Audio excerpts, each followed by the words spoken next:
Chapter 69. Qin Yiru was truly disappointed that things had escalated to this point. She could still give in to Lu Lanhua if it did not involve the child's upbringing. However, once she thought of Lu Lanhua wanting to keep her son, Yun Yi, no matter how good-tempered Qin Yiru was, she was still enraged. She was a mother. She could give up the money she had worked so hard to earn all these years, but she had to take her children with her. All the houses here belong to you guys. I won't take them, but Xiao Yi and Xiao Jian are my children. I'll take them with me. Yun Jian held Qin Yiru's hand, giving Qin Yiru, who was on the brink of despair, some courage.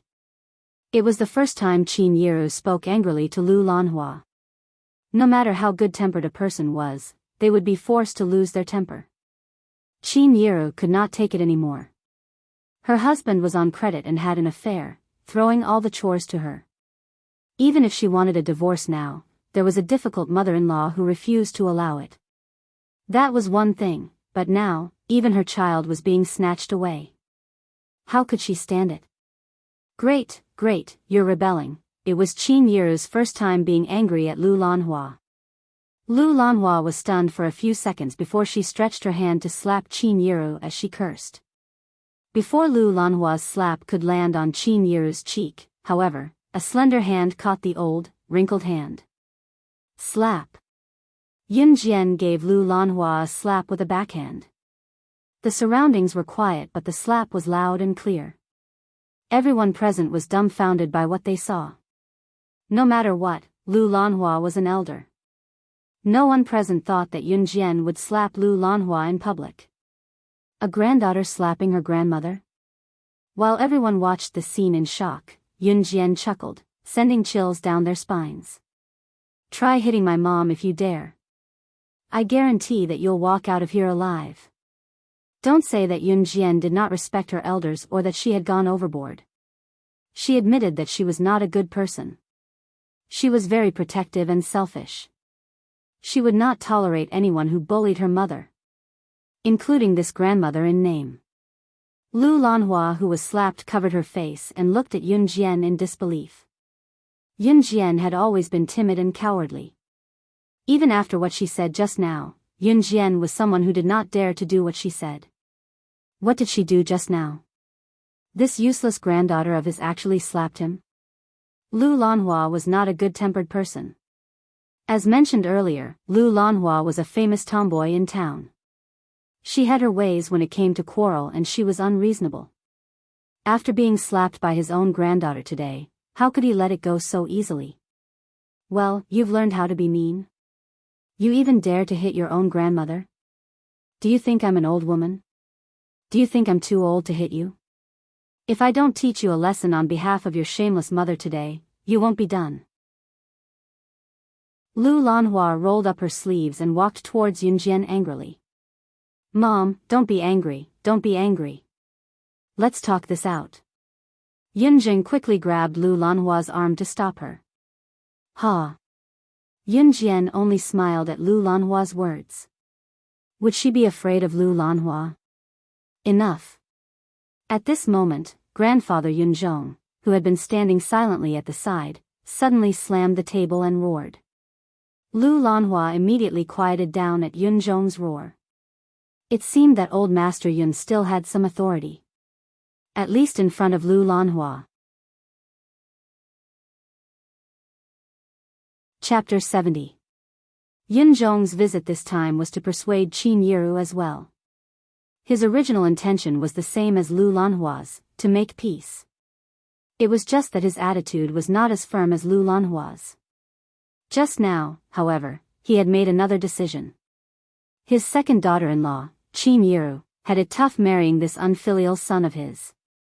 She had never had a good day in all the years she had been married. Yun Zhong felt sorry for Qin Yiru. She was such a good daughter, but after marrying this unfilial son, her life was getting worse. Hence, he decided to take a step back and let go. Yun Zhong's words startled everyone. Qin Yiru did not expect her father-in-law, who was usually taciturn, to be the one who stood up for her in the end. She felt a warmth in her heart. She made up her mind to take Xiao Jian and Xiao Yi away to live a good life. She would not forget to come back and visit her grandfather. What? I don't agree. I won't let her take my grandson away no matter what. Of course, Lu Lanhua was unwilling to do so. She glared at the two women with bulging eyes. You damned old hag, shut your mouth. We owe Yiru too much. Do you want me to feel guilty for the rest of my life? Yin Zhong slammed the table a few times as she roared at Lu Lanhua. She was so close to slapping Lu Lanhua's face. Lu Lanhua was still afraid of the old man's rage. Despite her rage, she kept her mouth shut reluctantly. Yin Zhong took a few breaths to calm his tone before looking at Qin Yiru and Yin Jian with a sigh. Yiru, when Yun Gang, this unfilial son, comes back, go and settle the divorce procedures. You can continue living in this house for now. Sigh, what a sin, what a sin. As he sighed, Yun Zhong dragged his heavy body and walked out slowly. Yun Zhong was going home. Just as Yun Zhong stepped out of the house, Lu Lanhua turned to glare at Qin Yiru. Scram if you want to.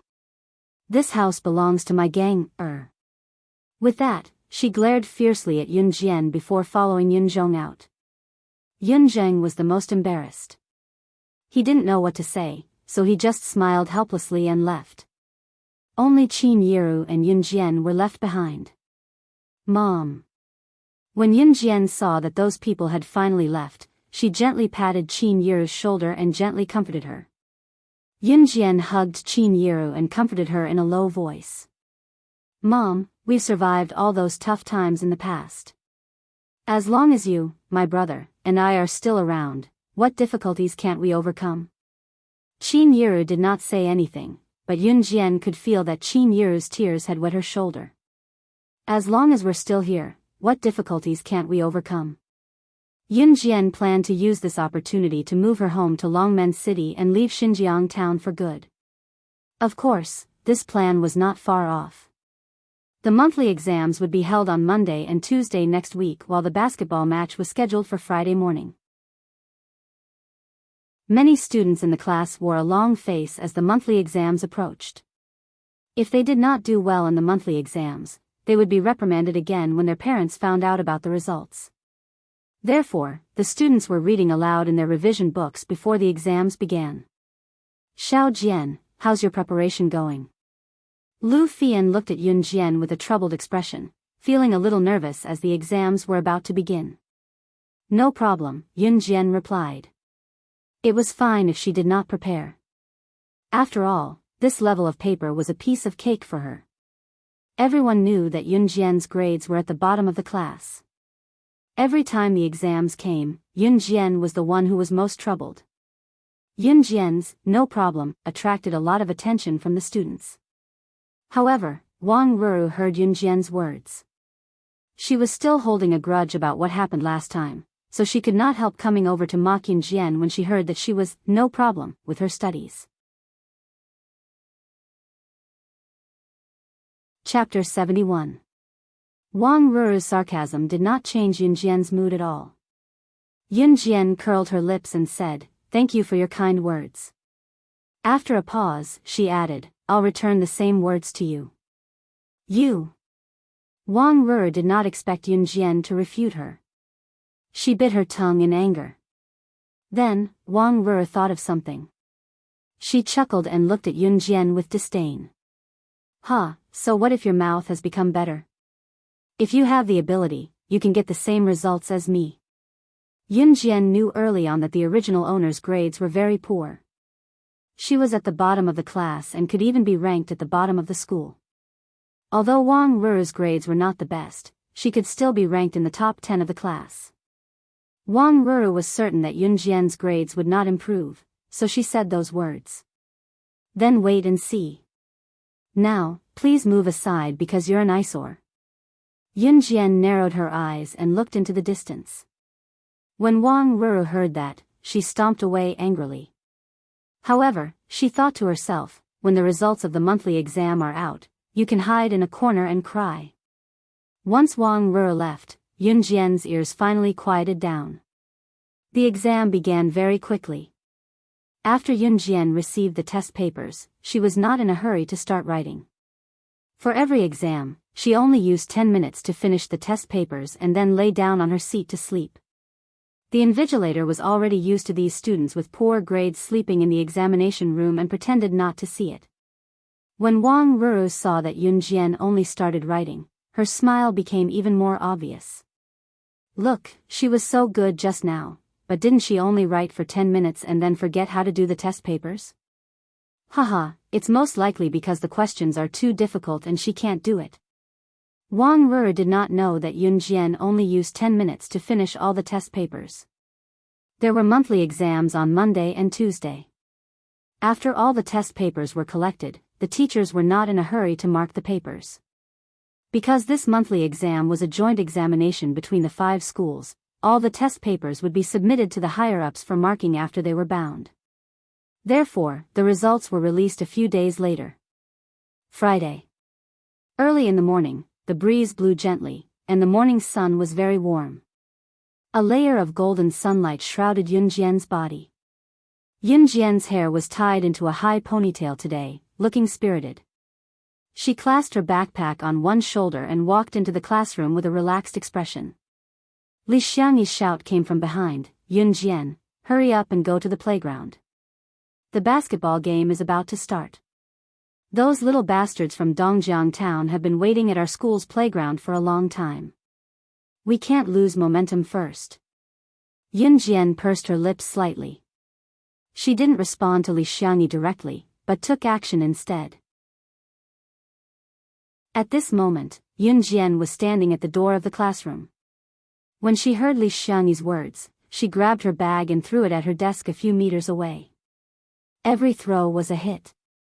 She tossed her bag onto her desk from the classroom door and turned to follow Li Xiangyi to the field. A group of students were left in the classroom. Oh my God, Yun Jian is so cool. After a moment of silence, some boys in the class could not help but exclaim.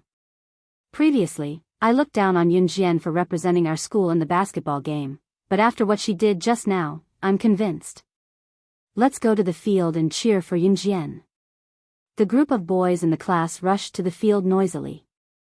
Lu Fian also found a good spot on the field and waited to cheer for Yun Jian. The basketball game between Xinjiang Town High School and Dongjiang Town High School was held at Xinjiang Town High School. Because it was held at their school, almost all the teachers and students in the school gathered at the field. Chapter 72.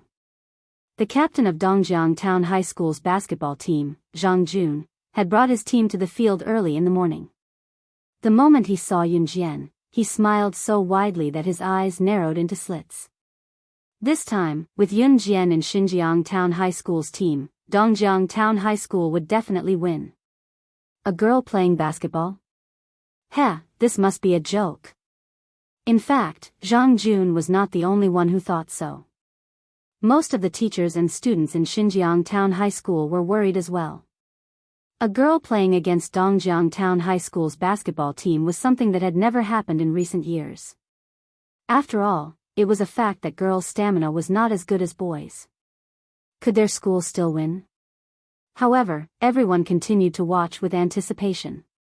Shoo! At that moment, the referee blew the whistle. Both teams took their positions. This time, there were 3 rounds in the basketball game, and the winner would win 2 out of 3 games. In other words, if either side won 2 games first, they would win. Unlike the other panicking basketball players, Yun Jian was in good condition. She did not show any signs of panic just because it was a basketball game. In this basketball game, as the only girl on the court, Yun Jian naturally received everyone's attention.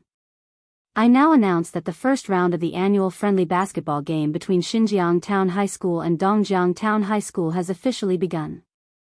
Players, please get ready. Ready. Shoo! After the referee finished speaking, he blew the whistle that signified the start of the game. Go for it. Yun Jian. Go for it. Yun Jian. As soon as the whistle was blown and the game began, a deafening and rhythmic cheer erupted. All the teachers and students looked up in surprise in the direction of the sound. They saw the entire grade 12 class 6 cheering for Yun Jian rhythmically. The sound echoed through the clouds. At that moment, on the basketball court, Yun Jian's thin figure ran out like a bolt of lightning the moment the game began. The basketball in her hands seemed to have a life of its own as it moved nimbly. Seeing that Yun Jian was getting closer and closer to the basketball hoop that they were guarding, Zhang Jun looked at her in fear and shouted at his team members, "Stop her! Stop her!" Zhang Jun did not expect that Wenrui would actually let Yun Jian play such an important first serve. What was even more unexpected was that this young lady whom he had looked down upon for half a day, actually had such speed. Closer, even closer. Looking at the two opposing basketball players who were blocking her way, Yun Jian suddenly flashed a smile. There was a rule in a basketball game. When dribbling, the basketball had to be bounced continuously.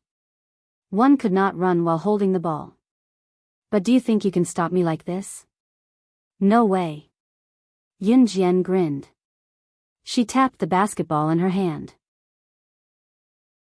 The basketball bounced up and down and rolled between the two opposing basketball players who were blocking Yun Jian. It was so fast that no one could react in time. Just as the basketball used the rebound force to pass between the two opposing basketball players, Yun Jian also ran towards the two players. Is she crazy? Was he going to throw the ball directly to the opponent? We're going to lose, we're going to lose. The people who were watching the game exclaimed. However, in the next moment, Yun Jian was in front of the two opponents. She kicked hard on the ground and leaped up. Then, a scene that no one had ever expected occurred. Yun Jian did a 2-meter somersault and went over the two opposing basketball players. She landed steadily. At that moment, the basketball followed its trajectory and passed between the two basketball players. Yun Jian patted it in her hand. Seeing that scene, everyone who was watching the show opened their mouths wide. There was silence all around. There was only one thought in everyone's mind. Oh my God, you can even play basketball like this. Oh my God, this girl is actually so strong. Simple complaint, oh my God. Chapter 73. Pa. Just as everyone was stunned by Yun Jian's somersault and the precision of her technique, the sound of a basketball landing on the floor after it had entered the basket was heard. Yun Jian reversed the ball and scored easily. The referee blew the whistle. Xinjiang Town High School won the first round. The crowd went wild. They won. They won the first round. The first round of the competition had only started for less than 10 seconds, and he had already won. The person who ended the game so quickly was Yun Jian, whom everyone thought would drag Xinjiang Town High School's team down. It was the girl from grade 3 to 6, Yun Jian. After winning the first round, the second round soon arrived. There was no doubt that when Rui's team had Yun Jian. Even when two opposing basketball players tried to stop her, she managed to evade them and shoot. How could they lose? In the second round, Zhang Jun's team lost their momentum first. Soon, Dongjiang Town High School's team lost 2 consecutive wins. Xinjiang Town High School's team defeated Dongjiang Town High School's team in seconds. This was unprecedented. Winning in such a short time was something that had never happened since the annual friendly basketball match between the two schools. Now that Xinjiang Town High School had won 2 rounds, there was no need for a third round. Amidst the cheers and applause from the whole school, Zhang Jun's team ran away with their tails between their legs. Yun Jian, you're amazing. Hee, did you see how Zhang Jun ran away just now? TSK. Don't mention how funny it was, ahahaha. Wu Kuei and the rest walked toward Yun Jian. Wu Kuei laughed heartily. Once he recalled Zhang Jun's arrogant face, he felt relieved. After so many days of interaction, they had already treated Yun Jian as one of their own. Yun Jian did not care about trifles. She did not have the gentleness of a woman. The basketball team treated Yun Jian like a brother. We've won the game. Just for this, we should celebrate. Since it's Friday today, let's meet at the usual place after school, Although Wen Rui did not show his emotions on his face like Wu Kuei, it could be seen that the excitement in his heart was not small. The usual place naturally referred to the rock bar. I won't be going, Yun Jian said with a smile and a press of her lips. How can you not go? You're our main character today. Before Wen Rui could open his mouth, Li Xiangyi spoke first. My mom's bringing me to Longmen City tomorrow. We shouldn't stay out too late tonight, Yun Jian explained softly. The few of them stared blankly for a moment before nodding in agreement. Qin Yiru was bringing Yun Jian to Longmen City on Saturday morning. That was right. She could not stay in this house any longer. With Lu Lanhua around, Qin Yiru and the other two would have to move out sooner or later. Qin Yiru did not want to go back to her maternal family because she could tell from Qin Junlan's attitude towards her. Coincidentally, Qin Yiru had a close friend in Longmen City who was a high-ranking official. Now that she had nowhere else to go, Qin Yiru thought of going to Longmen City for help. They had not seen each other for years after all. Since Qin Yiru married Yun Gang, the chances of meeting her friend had decreased. She did not know if they would still help her after so long. Her best friend was Qin Yiru's best friend when they were in high school. They were so close that they could talk about anything. Qin Yiru's results were excellent back then and she was admitted to DE High School like Yun Yi.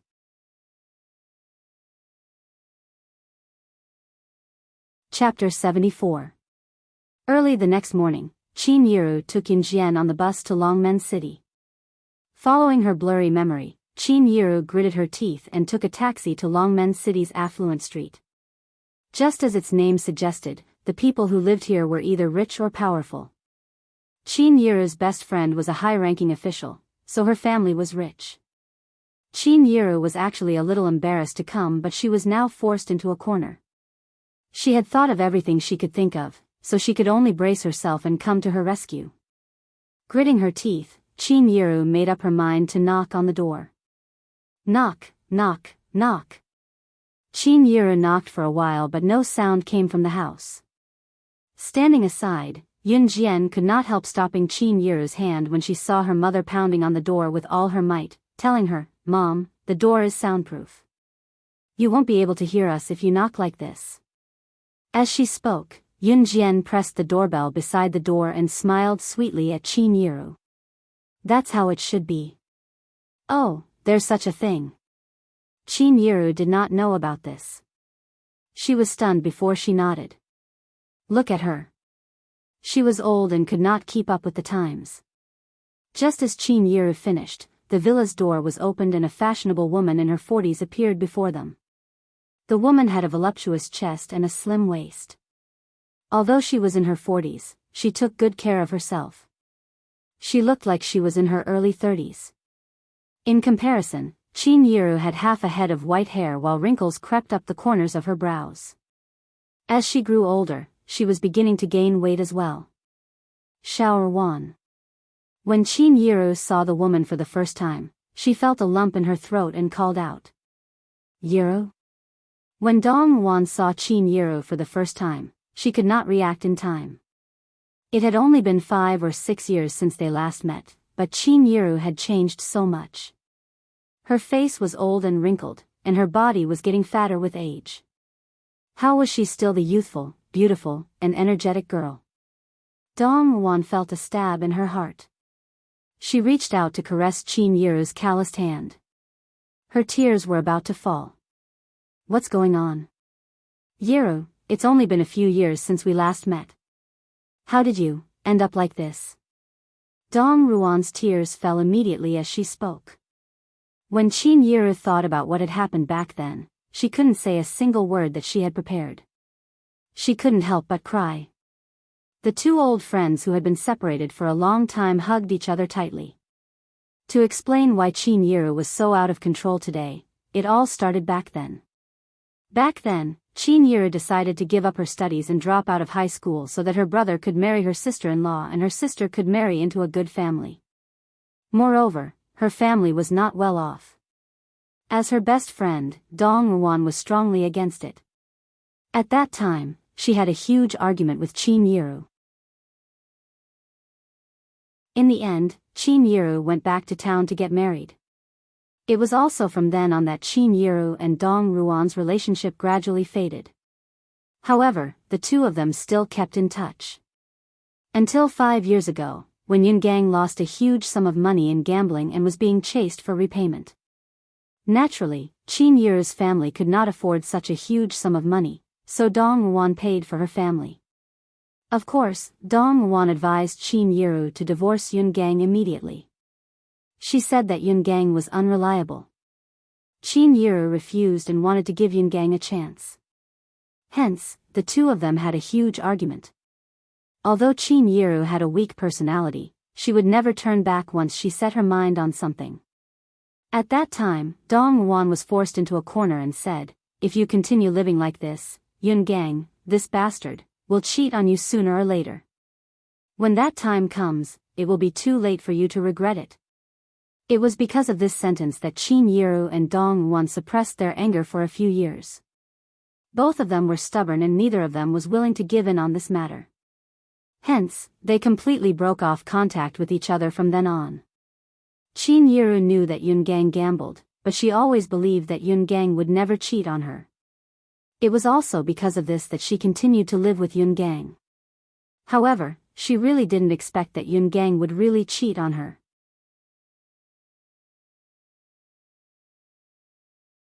Chapter 75. After listening to Qin Yiru's brief recount of what she had been through all these years, Dong Ruan was both angry and heartbroken. Dong Ruan's personality was different from Qin Yiru's. She was impatient in everything and was a classic career woman. Listening to Qin Yiru, she was gritting her teeth in anger. Yungang is a jerk. Yiru, I've told you long ago that Yungang and his family aren't good people. You didn't listen back then. Dong Ruan was actually quite pissed when she said that, but there was a hint of disappointment in her tone. Yiru, you should have come to me long ago. How can I not help you when something so serious has happened? Dong Ruan said earnestly. It was only then that Dong Ruan noticed Yun Jian, who was standing beside Qin Yiru. This is your Xiao Jian, right? She's all grown up now. I remember she was only 10 years old back then. She's grown up so quickly. She's in junior high now, right? Dong Ruan patted Qin Yiru's shoulder, not bringing up the sad past with her. Qin Yiru wiped her tears and smiled through them. Yeah, Xiao Jian is in Xinjiang Town Junior High School now. As she spoke, Qin Yiru patted Yun Jian and gestured to Yun Jian. Xiao Jian, she's Mom's best friend. Come, call her Auntie Dong. Yun Jian looked at Dong Ruan and greeted politely, Hello, Auntie Dong. Dong Ruan's kindness to Qin Yiru was not an act. Yun Jian could see it in Dong Ruan's eyes. Eyes did not lie. Dong Ruan was genuinely concerned about Qin Yiru. Oh, good. Good. Yiru, your child is very sensible. Dong Ruan could not help praising with a smile at Yun Jian. After that, Dong Ruan and Qin Yiru resumed their conversation. The two of them hadn't seen each other for a few years, so they naturally had a lot to talk about.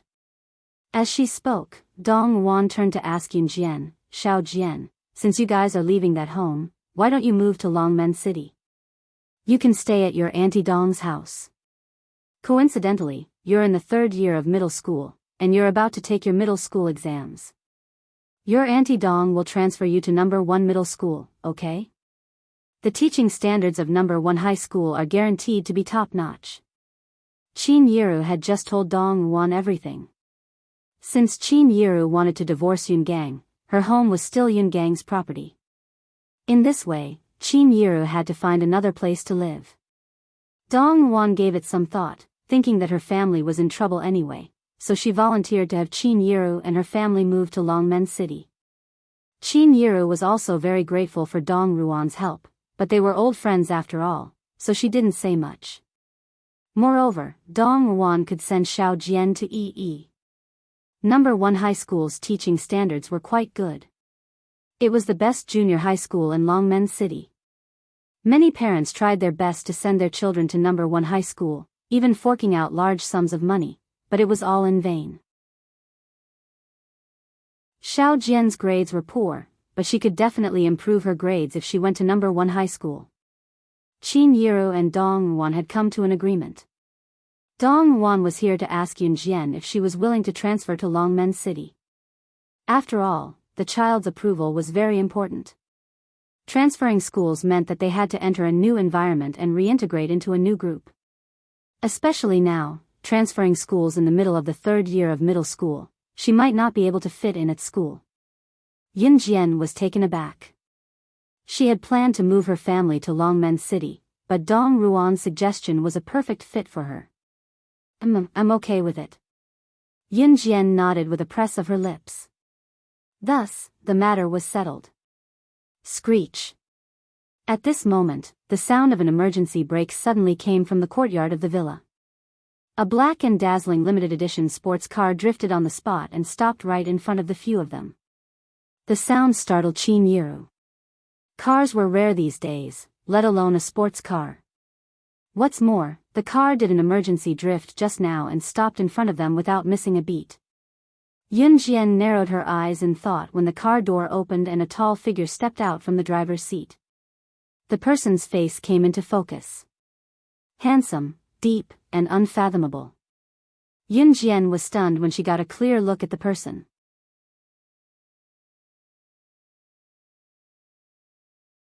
Chapter 76. Ce glanced at Yun Jian with his deep eyes and was slightly taken aback as well. He was surprised that the girl he met by chance the other day was here, but his expression remained unchanged. As the tall silhouette walked over, Ce glanced at Yun Jian with his almond-shaped eyes before moving his lips at Dong Wan. Auntie. Auntie? Yun Jian was stunned as well. The man's nonchalance after killing and forcing Enchantress who ranked 10th on the secret agent leaderboard to retreat the other day was proof that he was unfathomable. She did not know the man's identity. However, she knew that someone who could make Enchantress yield was definitely not a simple person. Such a person was actually the relative of her mother's best friend? As she thought about it, Ce had already walked past them and entered the door without looking back. Soon, his slender silhouette disappeared from everyone's sight. Dong Wan smiled awkwardly at Qin Yiru and Yun Jian and explained, "This is my sister's child. He's lived abroad for many years and has only come back for a few days recently. This child is familiar with people." "Yiru, don't be offended." "Why would we be offended? The child is quite handsome, he looks a little like you, Xiao Wan." Qin Yiru was not offended as she covered her mouth with a grin. Dong Wan and Qin Yiru soon brought up endless topics. Standing there, Yun Jian was not in a hurry. She merely frowned slightly. She thought about it but could not figure it out, so she stopped thinking about it. In the afternoon, Dong Wan insisted that Qin Yiru and Yun Jian stay for lunch before returning to Xinjiang town. The mother and daughter could not resist her enthusiasm and stayed for lunch. After that, Yun Jian did not see Ce again. After lunch, Yun Jian and Qin Yiru returned to Xinjiang town. She heard from Dong Wan that she would help Yun Jian with the school transfer procedures in the next few days. She had a lot of connections in Longmen City, so she would inform Qin Yiru once the procedures were done.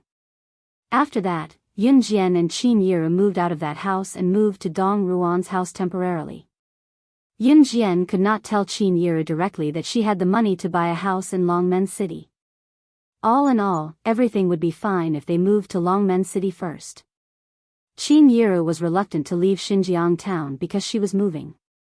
She had been bidding farewell to her neighbors for the past few days. She even reminded Yun Jian, "Xiao Jian, your Auntie Dong said that the school transfer approval will probably be approved next week.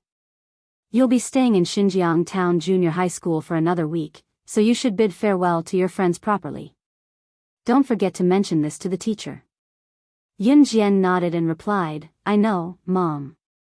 She did not know how to bring it up to Lu Fian since she was about to transfer schools. Lu Fian was the original owner's best friend and she treated her well too. Yun Jian saw Lu Fian as a friend from the bottom of her heart too. Lu Fian would definitely be reluctant to let her leave. As expected, when Yun Jian told Lu Fian about it, the girl actually cried and laughed at the same time. Xiao Jian, it's a good thing to be able to transfer to E High School directly. Even the students at the bottom can get into the second best foreign language high school in our city. You have to study hard when you're there. Don't cry. Yun Jian did not know how to comfort her, so she passed Lu Fian a tissue to wipe her tears. In the end, Yun Jian winked at Lu Fian. Study hard and we'll get into E High School together. Lu Fian did not say that it was difficult to get into E High School this time. She clenched her teeth and smiled through her tears. Yeah, Xiao Jian, we can get into the same high school a year later. At the same time, in the office of the school building, one of the teachers, who was sorting out the test papers for the last month's 5-school joint examination, exclaimed in disbelief, "Full marks. Full marks again." This student from grade 12 class 6 had taken 4 exams and scored full marks in all of them. Oh my god.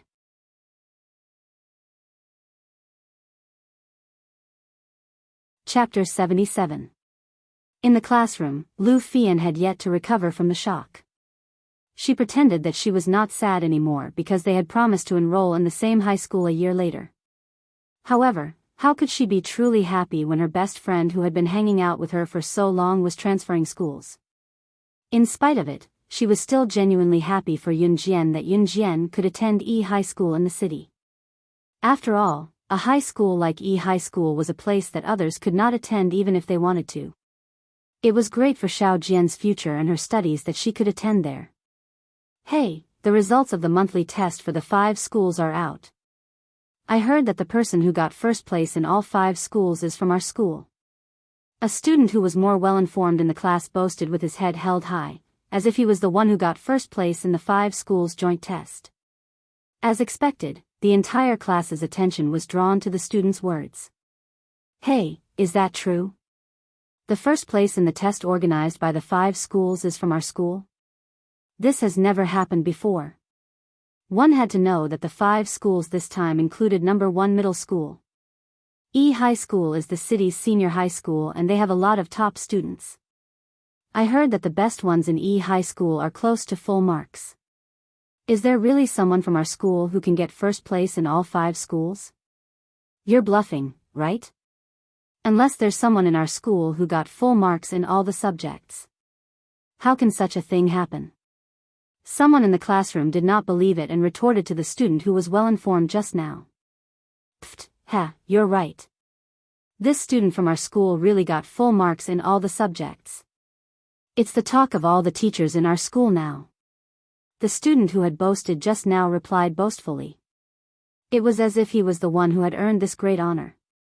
In spite of it, no matter how well-informed the student was, there was no way of knowing who the student who got first place in all 5 schools and got full marks in all the subjects was. For a moment, everyone in the classroom was talking about this topic. Wow, Xiao Jian, that person is amazing. He got full marks in all the subjects. He even surpassed those abnormal geniuses in first high school. Lu Fian, who had finally adjusted her emotions, said a few words to Yun Jian. Her eyes were still filled with admiration. Yun Jian only slightly pursed her lips, a deep light flashing in her eyes. Heh, he got first place in the 5 schools, not the 2 of you. What are you so proud of? Wang Ruru was waiting for Yun Jian's bad results to come out so that she could mock her. Otherwise, she would not be able to hold back the anger she had suffered before. Perhaps because LV Fian was Yun Jian's good friend, Wang Ruru couldn't help but run over to mock LV Fian. By the way, Yun Jian, I saw that you only spent 10 minutes on the test paper the other day. What were you doing? Was the test paper too difficult? Sigh, why don't you do the questions properly every time? How can you get good results with this attitude? Don't tell me you're going to embarrass our class again. Wang Ruru turned to look at Yun Jian in disdain. Wang Ruru, do you have nowhere to vent your farts? I'm talking to Xiao Jian, how am I bothering you? LV Fian could not hold herself back and retorted on behalf of Yun Jian.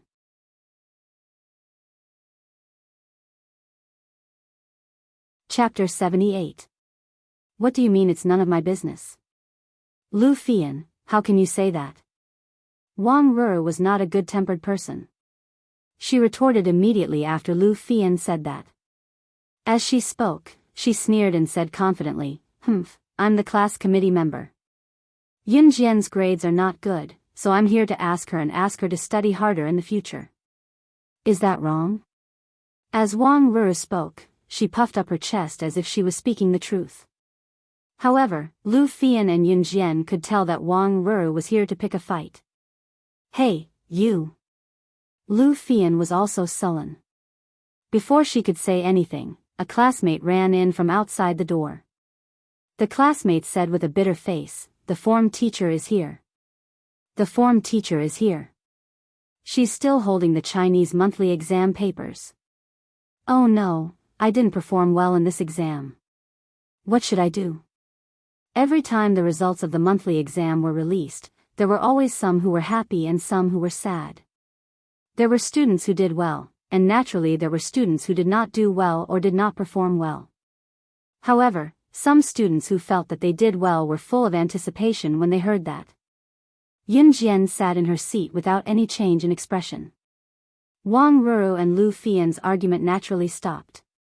When the teacher arrived, all the students ran to their seats and started class early. Teacher Jean was wearing a pair of old Beijing cloth shoes with a smile on her face.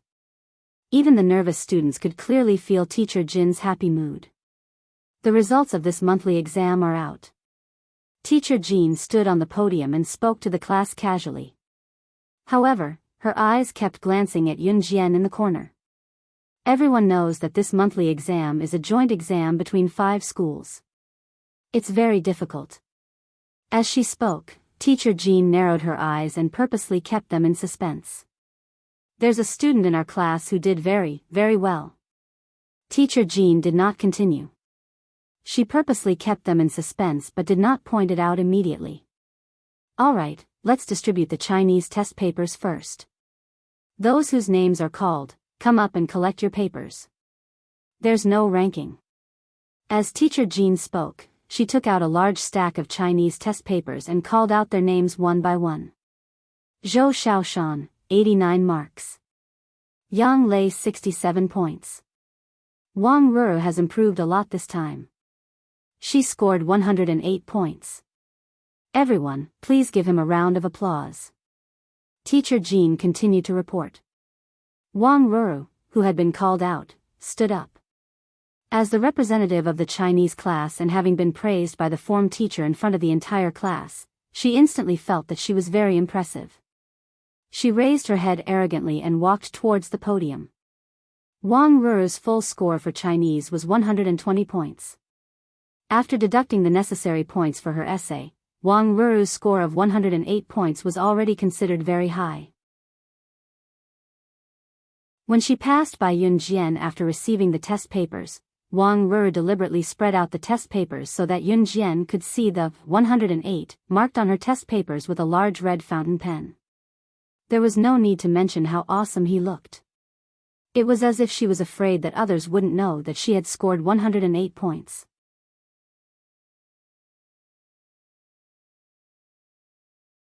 Chapter 79. When Teacher Jean said this, everyone only had one expression, disbelief. Lu Fian, who had been worried about her monthly test results, was stunned. Wang Ruru, who had just been praised by the teacher for her good results, was also stunned.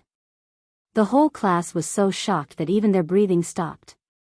The person who had been rumored to be particularly amazing, who had surpassed the group of abnormal straight-A students in the 5-school joint examination and obtained the highest scores in all 4 subjects, was actually Yun Jian, who had always been ranked at the bottom of the cohort. No, this was impossible, right? Was today really not April Fool's Day? Impossible. This is impossible. She got full marks in all 4 subjects. This is impossible. Wang Ruru shrieked, still clutching her 108 test paper. Then, Wang Ruru shouted with an even more exaggerated expression, during the examination, she clearly only did the papers for 10 minutes for each subject. How could her answers be all correct? There must be a mistake. Yes, there must be a mistake. She cheated. Teacher, she must have cheated. Wang Ruru's heart was filled with mixed feelings.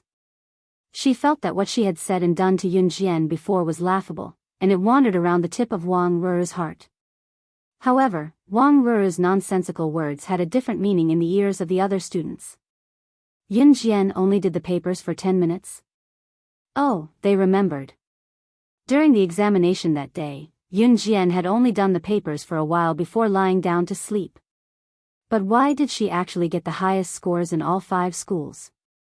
Could it be that to Yun Jian, these papers that gave them endless headaches, she could get full marks just by casually doing them? You also said that I only did the papers for 10 minutes for each subject. How could I cheat? Copy from other students? Are their results as high as mine? Or copy from a book or a notebook? Is 10 minutes enough for me to copy the answers? Yun Jian was not someone who could sit still while others slandered her. She stood up and used her words to give Wang Ruru a cold blow. Teacher Jean coughed, obviously agreeing with Yun Jian's words. After all, as the form teacher of Class 6 and a language teacher, she had at least a few decades of teaching experience. It was clear at a glance whether the students had cheated or written their own answers. Moreover, as Yun Jian said, she had cheated. How could she have cheated? Copied from others? There was no student in the class who could have such good results for her to copy. Even if she copied from the textbook, she would not be able to get full marks in all 4 subjects. To be honest, when Yun Jian's results came out, Teacher Jean was the most. How could a person's results change so much? She had become first place in the 5 schools joint examination. Alright, that's enough. The school has confirmed this and done a comparative analysis of student Yun Jian's test paper. It's confirmed that it's not plagiarism because student Yun Jian's math analysis, Chinese essay arguments, and English problem-solving ideas are all written in great detail. She could catch up with a college student or even a master's student. Teacher Jean took a deep breath and spoke in a tone that had yet to recover from the shock she felt when she first received the news. The moment Teacher Jean said that, all the students in the class gasped. Especially when they looked at Wang Ruru, their expressions changed.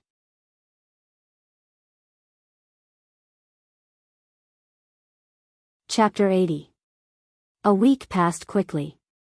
Dong Wan had already settled the school transfer procedures for Yun Jian while Qin Yiru had already packed the things they were moving away. There were not many things that belonged to them, only a few sets of clothes to change into. They did not have the money to buy other things in the past. Yunyi knew that they were moving this week as well. She had specially rushed home from school to help with the move, moving her clothes and some useful books. When she left, a few neighbors who were close to Qin Yiru came to send her off. Lu Fian and the rest of the basketball team were all there. Xiao Jian, you have to take good care of yourself. We agreed that we'll go to the same high school a year later. This is our promise. Lu Fian held back her urge to cry as she forced a smile and winked at Yun Jian. We will. Yun Jian nodded and patted the back of Lu Fian's hand. This girl was the first person she had met who truly cared about her since her rebirth. Friend was a word that held a lot of meaning. Seriously. Leaving so suddenly. It's so rare for our basketball team to have a girl who's so good at basketball and you're leaving. Wu Kuei did not know how to send her off. As a man, he could not cry like a girl, so he could only express his feelings with words. Yun Jian smiled at each other. After a few days of being together, she had also treated the basketball team as her friends. Let's meet again in Longmen City a year later. Yun Jian left them with a solemn declaration, but it made everyone's blood boil. Sure. You have to be our guide then. Li Xiangyi chuckled from the side, scratching his head out of habit. Yun Jian nodded with a smile, her pretty face drawing everyone's attention. Xiao Jian, Xiao Yi, we have to go now. The bus will be leaving soon. Get on quickly. Qin Yiru bade farewell to the neighbors and called out to Yun Jian and Yun Yi. They were finally leaving. They were leaving the place where they had lived for half their lives but grew increasingly disappointed. It was as if the heavy burden in their hearts had been lifted. After getting into the car drove off. Yun Jian could still see Lu Fian chasing after the car and shouting goodbye until she could no longer see her figure. At this moment, Yun Jian couldn't describe her feelings.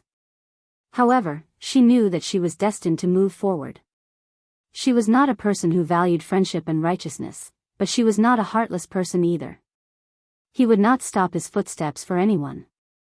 When they arrived at the bus stop, Dong Ruan personally drove over to pick them up. Dong Ruan's family was very well off. They had both a car and a house. The only regret was that Dong Ruan's husband had passed away in an accident. He had died on the spot. She only left behind a son who was only 8 years old. Therefore, she usually lived in her own villa. Other than being alone with her son, she was always very lonely. Now that Qin Yiru's family could move in, she was really happy. The villa was very big, and there were many rooms that could be lived in. Dong Ruan arranged 2 rooms for each of Yun Jian, Yun Yi, and Qin Yiru, 1 bedroom and 1 study. The villa was still very empty. Qin Yiru did not need a study, so of course, she did not ask for one. After settling down, Qin Yiru planned to go out and look for a job. After all, this was someone else's house. It was not comfortable to live here. After saving enough money, she would eventually have to move out. When Dong Ruan heard that Qin Yiru wanted to look for a job, she initially tried to stop her. After all, Qin Yiru's hand injury had just recovered. However, she could not persuade Qin Yiru, so she found a very easy job for her. Moreover, the monthly salary was quite high. At least, it was much higher than when she worked in the textile factory. At this moment, after Yun Jian settled down, she could see Ce almost every day. However, there was nothing to talk about.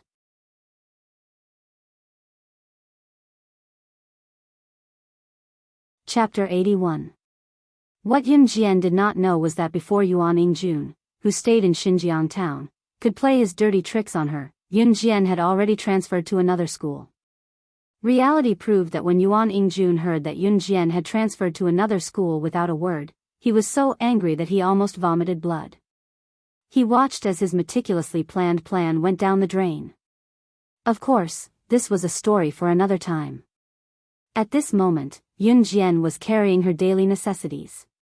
She did not have much and was walking toward her new school with relaxed and happy steps. Looking up at the entrance of No. 1 High School, a red plaque was erected above the school gate, Dragon Gate No. 1 High School. Dragon Gate No. 1 High School was the school's full name that people often talked about. Yun Jian was a transfer student and had joined the school midway, so she reported to the principal's office as soon as she arrived at the new school. Principal Zhang was a middle-aged man with a square face. He sat upright and still, looking like a solemn and strict teacher.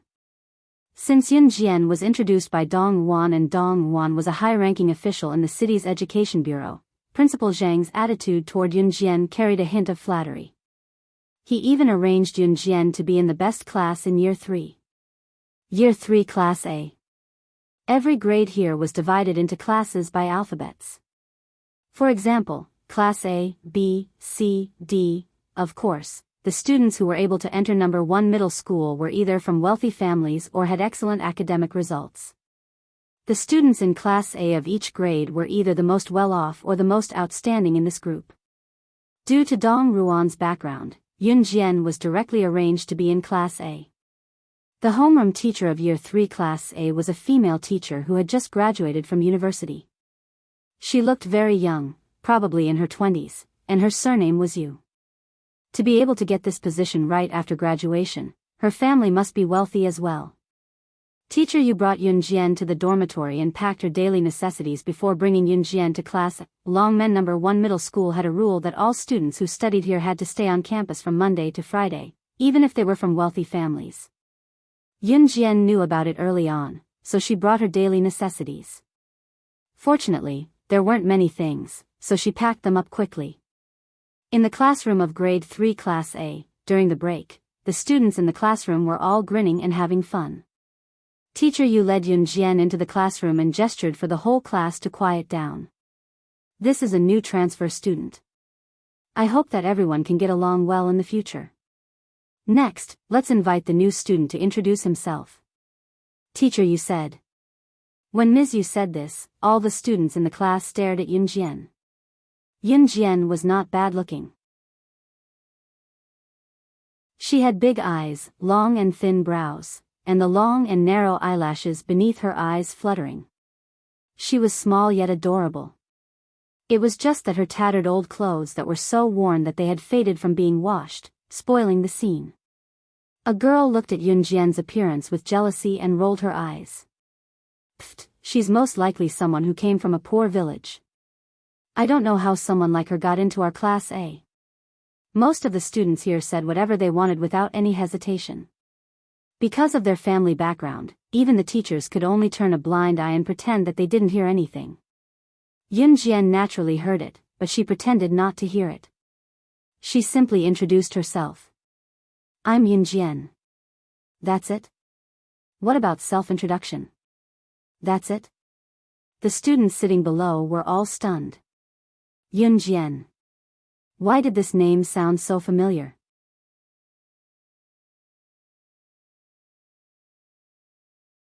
Chapter 82. Most of the students in Class A didn't pay much attention to the exam results. Most of the students in Class A were from wealthy families, but the teachers assigned to them were the best in the entire cohort. This also fully showed that in this world, only those with money and power were kings. However, there were also some top students in Class A who had the best grades in the city, but didn't come from wealthy families. After that student's shout, coupled with Yun Jian's current attire, the entire class immediately categorized Yun Jian as someone who didn't come from a wealthy family but had excellent grades. If the international tycoons and world-class old fellows that Yun Jian knew in her previous life heard these thoughts, they would probably roll on the floor laughing. What a joke! Yun Jian didn't have money? No power? Pfft, who are you kidding? If she didn't have money, how could she have monopolized the entire business world? If she didn't have power, how could she have done whatever she wanted in the black market? After the entire class was in an uproar, Teacher Yu calmly pointed to a seat near the trash can at the back of the classroom and said to Yun Jian, "You can sit there for now. In a few days, the classroom will rearrange the seats and you will be moved to the front." Teacher Yu didn't mean to ridicule Yun Jian on purpose, but the classroom was already full and there was only one empty seat.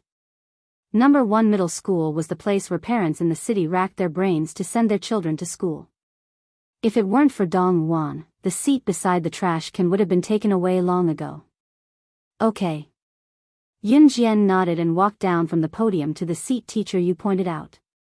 There were many rich kids in Class A, so there were many fun people. When Yun Jian walked through the aisle and headed to the back of the classroom, she saw a boy covering his mouth and laughing as if he was up to something. His scheme was written all over his face.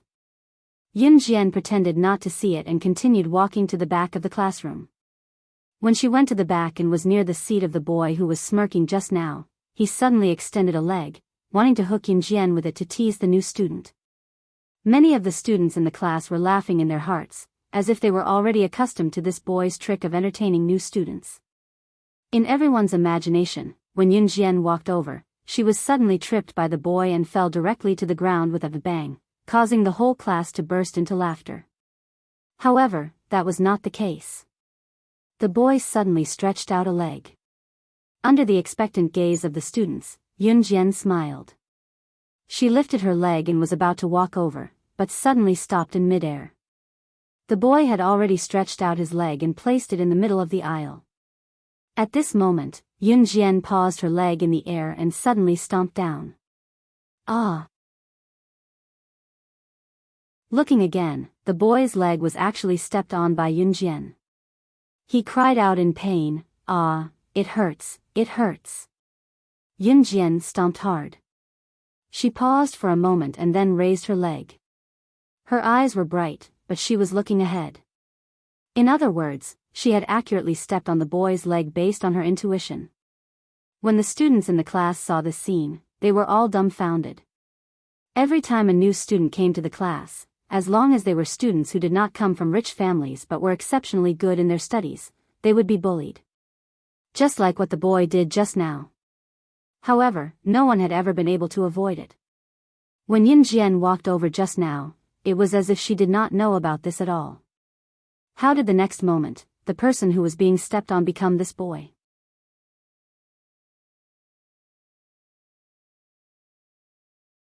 Chapter 83. The boy was not angry at being stepped on. Instead, he chuckled and rubbed his retracted foot, teasing Yun Jian right in front of Miss Yu. Hey. New student, you're pretty good. Let's be friends. I'm Zhang Xiaofeng, what about you? Although Yun Jian had introduced herself in front of the class, no one would remember the new student's name on purpose. Yun Jian ignored him and walked past Zhang Xiaofeng to her designated seat. The girls in the class were displeased again. Zhang Xiaofeng was the most handsome boy in EE High. He was handsome and could charm a lot of girls. More importantly, he came from a wealthy family and was said to be the heir of a large corporation in Longmen City, worth tens of millions. Many girls in Class A were Zhang Xiaofeng's admirers. Hence, the girls expressed their displeasure at the newcomer, Yun Jian. Why is this newcomer so smug? She dares to ignore young Master Feng. Does she really think she's some treasure? Who does she think she is? That's right. She doesn't even look at what she's wearing. TSK, those clothes must have been picked up from street stalls. She's still wearing them. The boys and girls in number 1 middle school came from well-to-do families. Therefore, in school, they always liked to compare who bought which branded clothes or shoes. Yun Jian's attire became another topic of discussion for these girls who already held grudges against her. In spite of it, Yun Jian ignored them and pretended not to hear them. Yun Jian's seat was next to the trash can, so she did not have a desk mate. Just as she was about to take a short nap with her eyes closed, she suddenly felt a touch on her arm. Opening her eyes, she saw a shy and obedient girl sitting in front of her greeting her. Hi, how are you? I'm Chen Sini. Can I be friends with you? The girl blinked cutely and continued in a familiar tone, I know your name is Yun Jian. After hearing my introduction, you don't have to introduce yourself to me again. Chen Sini behaved naturally and gracefully. Although she had the aura of someone born in a wealthy family, she didn't ridicule or despise Yun Jian because of her clothes like other girls. This made Yun Jian have a good impression of Chen Sini. She nodded and replied to the cute girl, yes.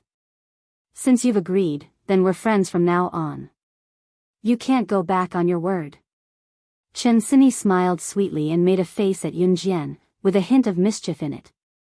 However, as soon as Chen Sini finished her last sentence, the bell rang. Chen Sini chuckled and curled her lips. It's time for class. Let's go to the cafeteria for lunch. The next class was an English quiz. To put it bluntly, it was an exam, so the 3rd and 4th classes were held together. After the 2 classes, it was lunchtime. Number 1 middle school's cafeteria paid by swiping a card. After charging money into the card was swiped after ordering.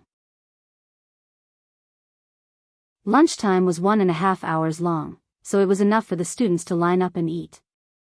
Before Yun Jian could apply for her meal card, Chen Sini held her arm and generously asked her to pay with her own card first. The school cafeteria did not accept cash. After getting their food and sitting at the dining table in the large cafeteria, Chen Sini could not help asking Yun Jian, even addressing her affectionately, Jian, which school did you go to before? She took a bite of her food as she spoke. Hearing Chen Sini call her Jian, Yun Jian was surprised. It was a weird form of address, but she did not think much of it. Yun Jian was not repulsed by Chen Sini's enthusiasm. That was why she did not reject Chen Sini when she took the initiative to hold her arm. Xinjiang Town High School. Yun Jian took a big bite of meat and replied as she chewed. She was a little thin and frail, so it was easy for her to fight with normal people. However, if she were to encounter high-level assassins and secret agents in her past life, she would be lacking in stamina. She had to nourish herself well to keep up with her physique. Wow, it must be fun. Chen Sini did not mean anything bad. She was just being childish. Across the four-seater table where they were sitting, a handsome boy with a smile took his seat opposite Yun Jian with a plate of rice. Looking up, it was Zhang Xiaofeng. It was obvious that Zhang Xiaofeng's appearance had attracted the attention and screams of the girls around the cafeteria. "Hey, new student, I know now. You're Yun Jian, right? Haha." Zhang Xiaofeng said to Yun Jian with his signature smile. He then scanned the surroundings and went to Yun Jian to ask softly, "What's your name?"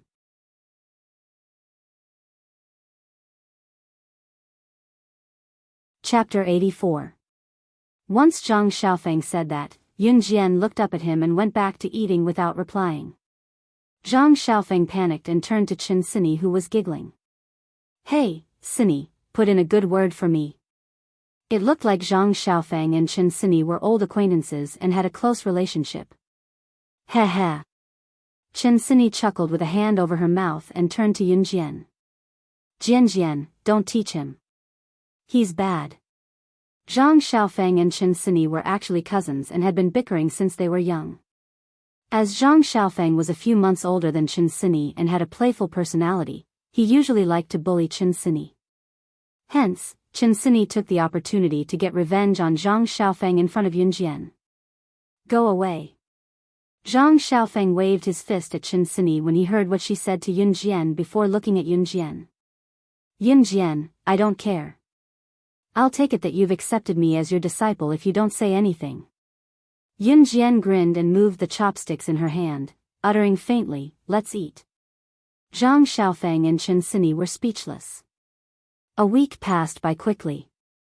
It was more relaxing in school this week, at least they did not run into any trouble. Even if there were, they had Chen Sini and Zhang Xiaofeng to protect them.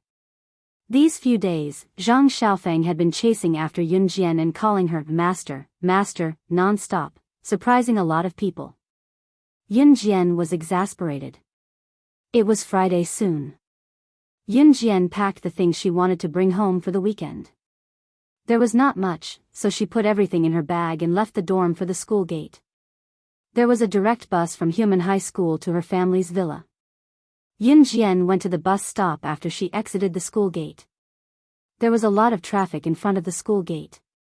There were not many cars in this era, so most of the students took the bus.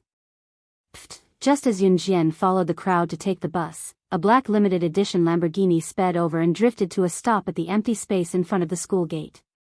Yun Jian squinted and saw the breathtakingly handsome CE sitting in the Lamborghini from afar. Why was he here? Yun Jian squinted, wondering why this person who had nothing to do with her was here. Just as she thought about it, the girls at the school gate screamed. "Oh my God, who is that? He's so handsome. How can there be such a handsome person in this world? Oh my God, I'm not dreaming, am I? Is he here to pick someone up? Is it his girlfriend? Wow, I'm so jealous. His girlfriend must be a beautiful and rich girl." Although cars were rare in this era, most of the students in No. 1 high school had their own cars. So it was not surprising that a car appeared at the school gate. However, this Lamborghini was a limited edition sports car and there were only a few of them in the world. Even if they did not know how expensive this car was, they could tell how valuable it was. Everyone was panicking. Everyone held their breaths and looked at CE, not daring to breathe loudly. CE turned his chiseled face and stared at Yun Jian with his deep eyes. He pursed his thin lips and said, "Get in." Who got in? Everyone looked around for the person.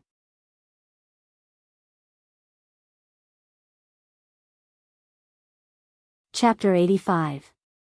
This was Yun Jian's third time seeing CE.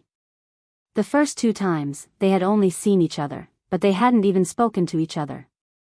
What Yun Jian didn't understand was why he had come to pick her up when they clearly didn't have any interactions at all. However, Yun Jian had never been a talkative person. As a special agent in her previous life, she had to remember one thing: the less you know, the longer you live. Don't ask questions that you shouldn't ask. She wasn't pretentious as she walked over to the Lamborghini's front passenger seat and got in.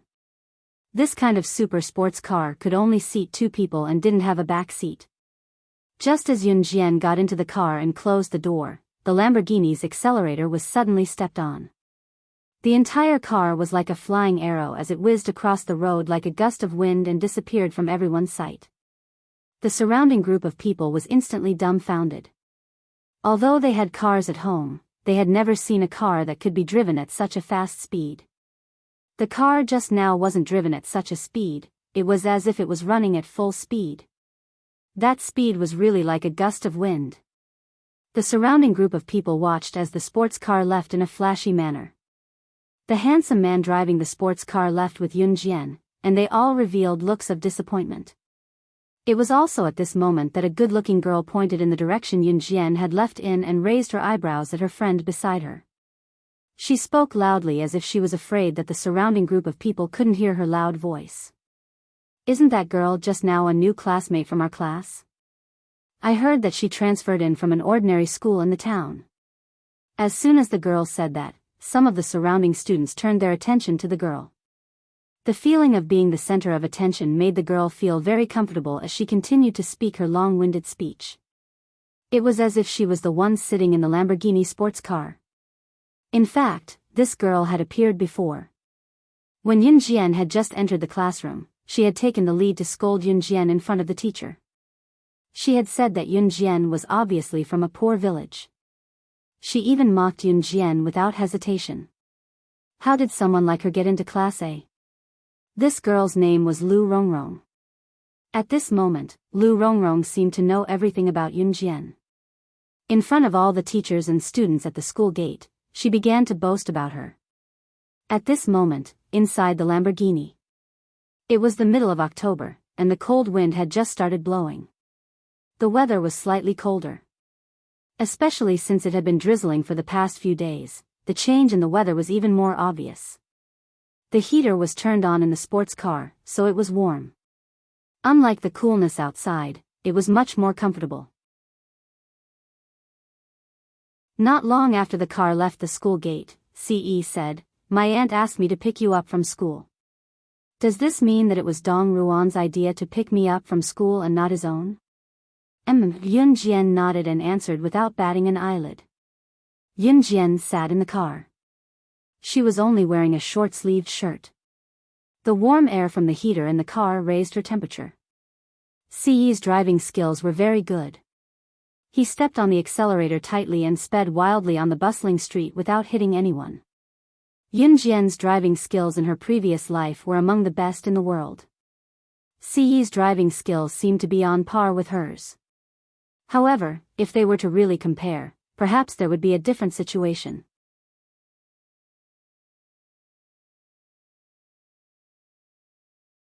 Chapter 86. Speeding all the way home, Yun Jian did not look scared at all. There was not even a flicker in her gaze.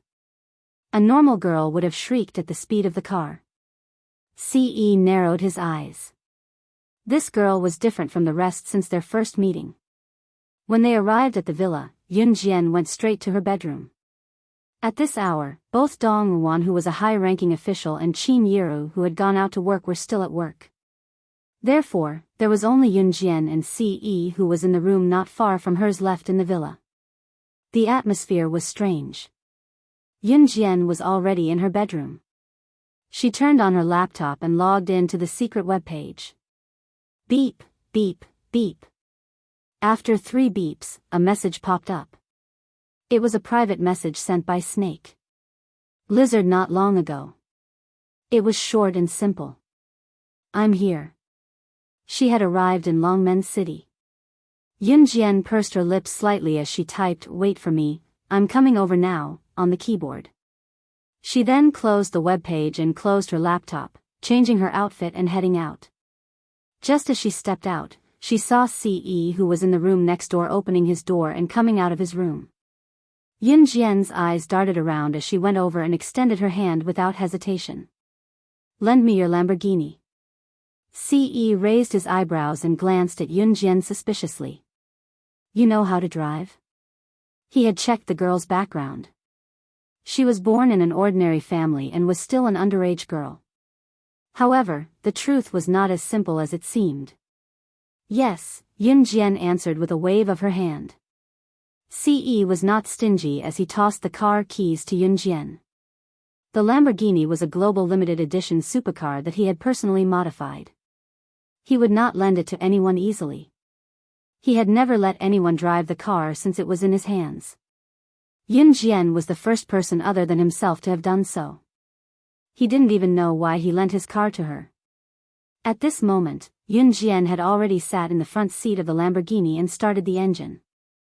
She stepped on the accelerator, and the car roared like thunder. She tested the car's performance. The car's performance was very high. Compared to her favorite car in her previous life, the Ferrari LaFerrari, it was not inferior at all. Boom boom, boom. With a final roar, Yun Jian stepped on the accelerator and released the clutch. The Lamborghini rushed out like a bolt of lightning. Golden Glitter Hotel. Yun Jian slammed on the brakes. The Lamborghini drifted at the entrance of the Golden Glitter Hotel and stopped steadily. The Glitter Hotel was a 5-star hotel in Longmen City. There was food and accommodation. More importantly, the hotel's interior decoration was classy, one of the best in Longmen City. Of course, in comparison, the consumption was one level higher.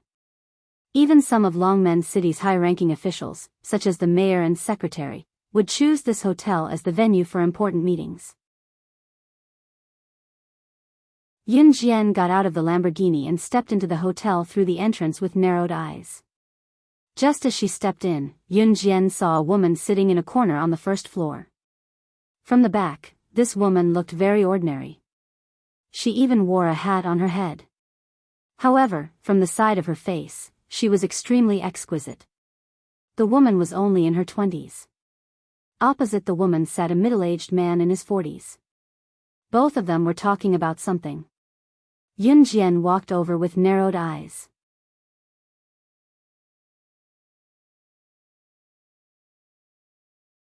Chapter 87. Snake. Lizard was good at hiding and hiding her identity. She could blend into every corner without being noticed.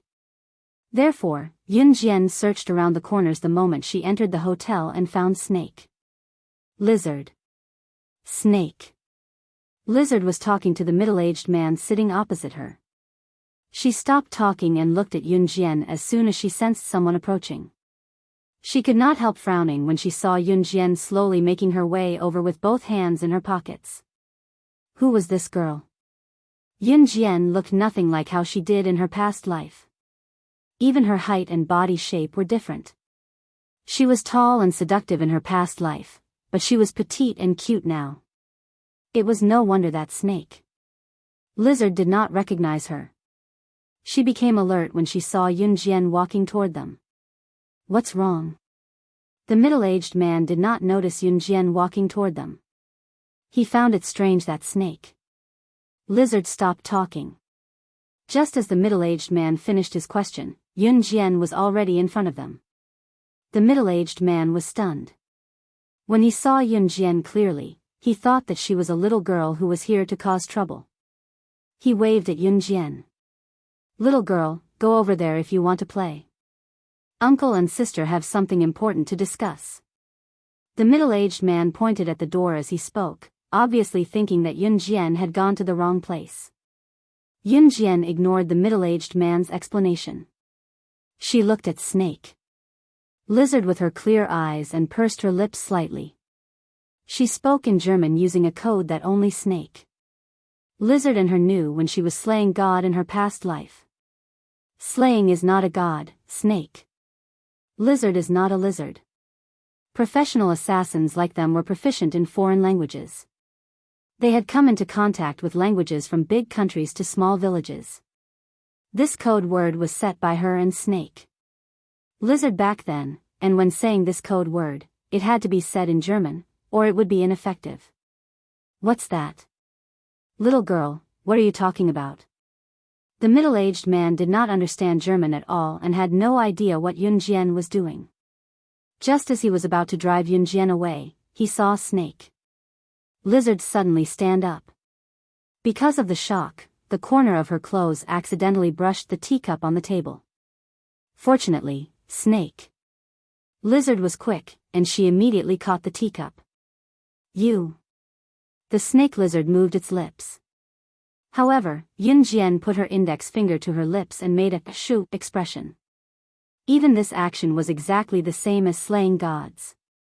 Snake Lizard forcibly suppressed the shock in its heart. In fact, in the eyes of Snake Lizard and the others, Yun Jian had already disappeared. Because they only found Yun Jian's beloved car, the Ferrari sports car, but she was missing. Yun Jian never left this sports car. Even when she was out on a mission, she would drive it everywhere. The car was still there and the people were still there. But now, the car was here, and there was no news of the person. That meant, but not long ago, Yun Jian took the initiative to contact her. Snake Lizard was particularly surprised at that time, but at the same time, she was relieved that Yun Jian was fine. Of course, who was slaying God? The #1 special agent. How could something have happened to her? However, until Yun Jian said the code and did the action, the questions in her heart seemed to have been answered. I'll settle your matter in a few days. You can leave now, Snake. Lizard looked at Yun Jian and said to the middle-aged man. The middle-aged man was stunned and dumbfounded. What was going on? This little girl who came out of nowhere was spouting nonsense. He did not know what she meant, but Snake Lizard was asking him to leave now. However, the middle-aged man dared not provoke Snake Lizard, so he could only turn around and leave.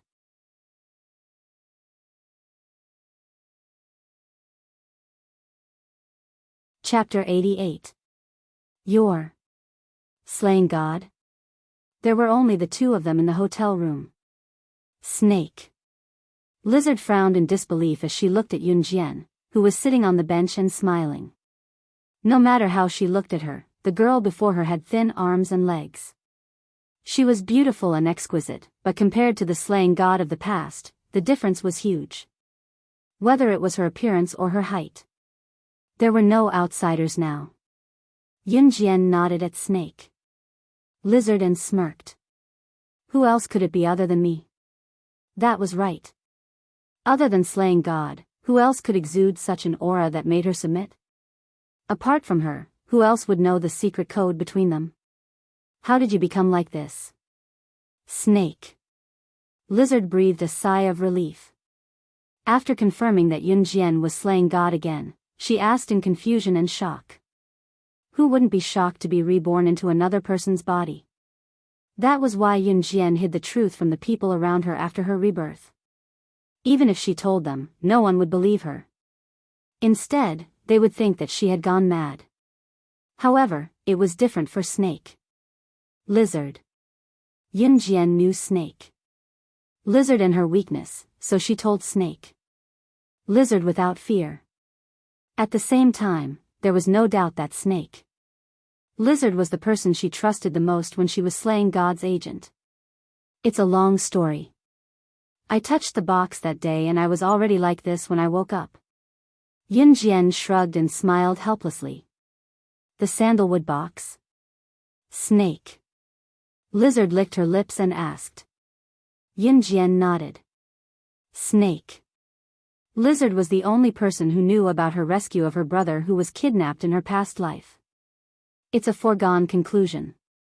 We can't change it, but I'm very satisfied with my current situation.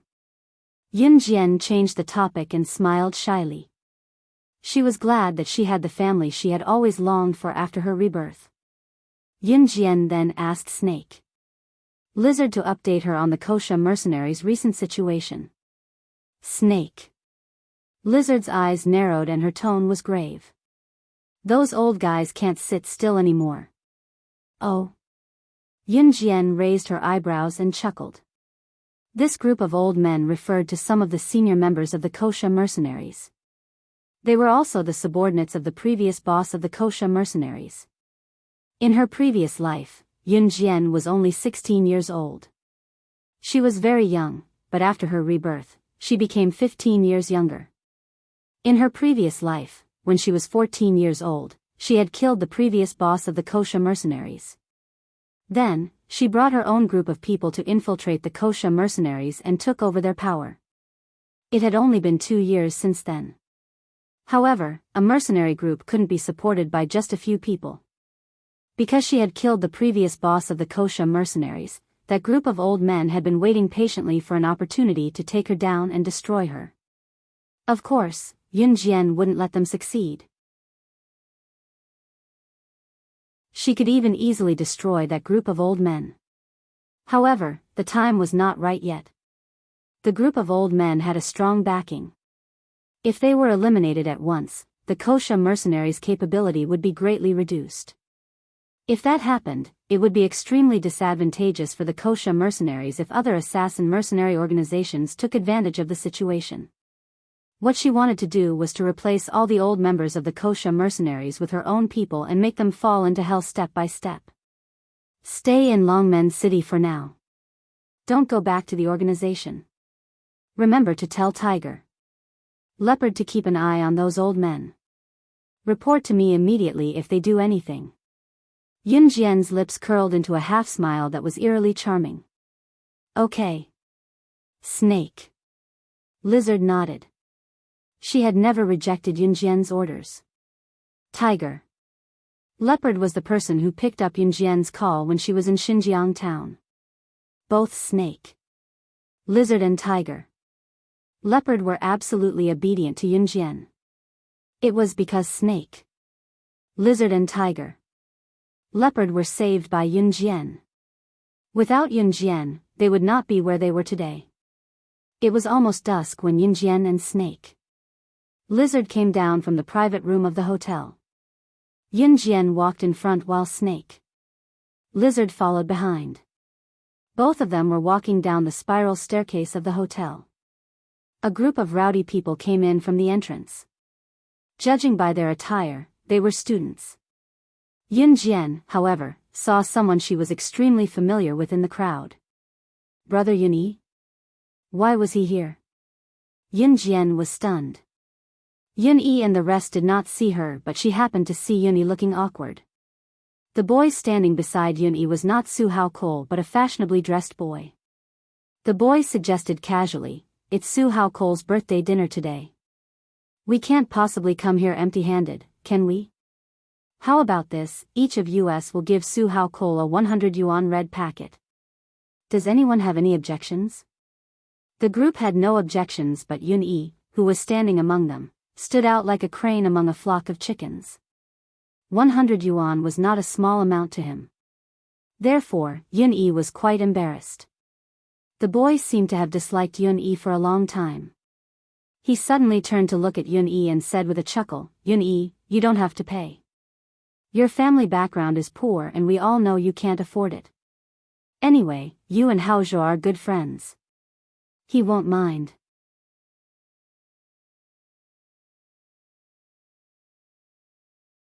Chapter 89. Yun-yi was handsome. He was the tallest and most handsome person in the group. However, it also attracted the jealousy of the other boys in the class. Most of the girls in the class were looking at Yun-yi. All of them blushed and did not even look at the other boys. The boy just now was the one in Yun-yi's class who disliked him the most. His name was Wu Kuang. Wu Kuang was not very good-looking. Although he was quite tall, he was a little fat. His face was covered with acne. Because his family was rich, it was inevitable that he felt that he was better than others. He was arrogant and domineering.